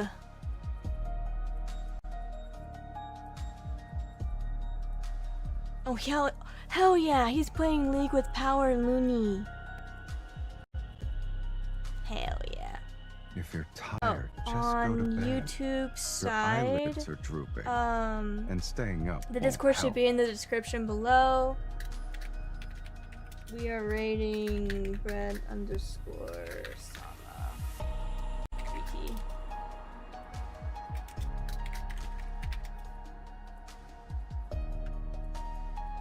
Okay.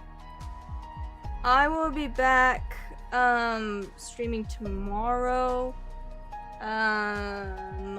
I should be playing some Marvel Rivals, and then I'll be just having fun exploring VrChat. I might be doing some other things. Oh, Coyote joined them as well. Oh, nice. Take a deep These breath. are all really good friends of mine, air at night is so more I hope you refreshing than enjoy. daytime. But yeah.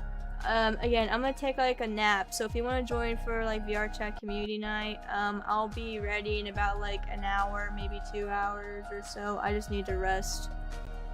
But in the Discord, I will notify whenever I'm getting online. So if you want to join, then there you go. Let's have fun with bread in the meantime. And yeah, we'll just listen to Silas while we're leaving.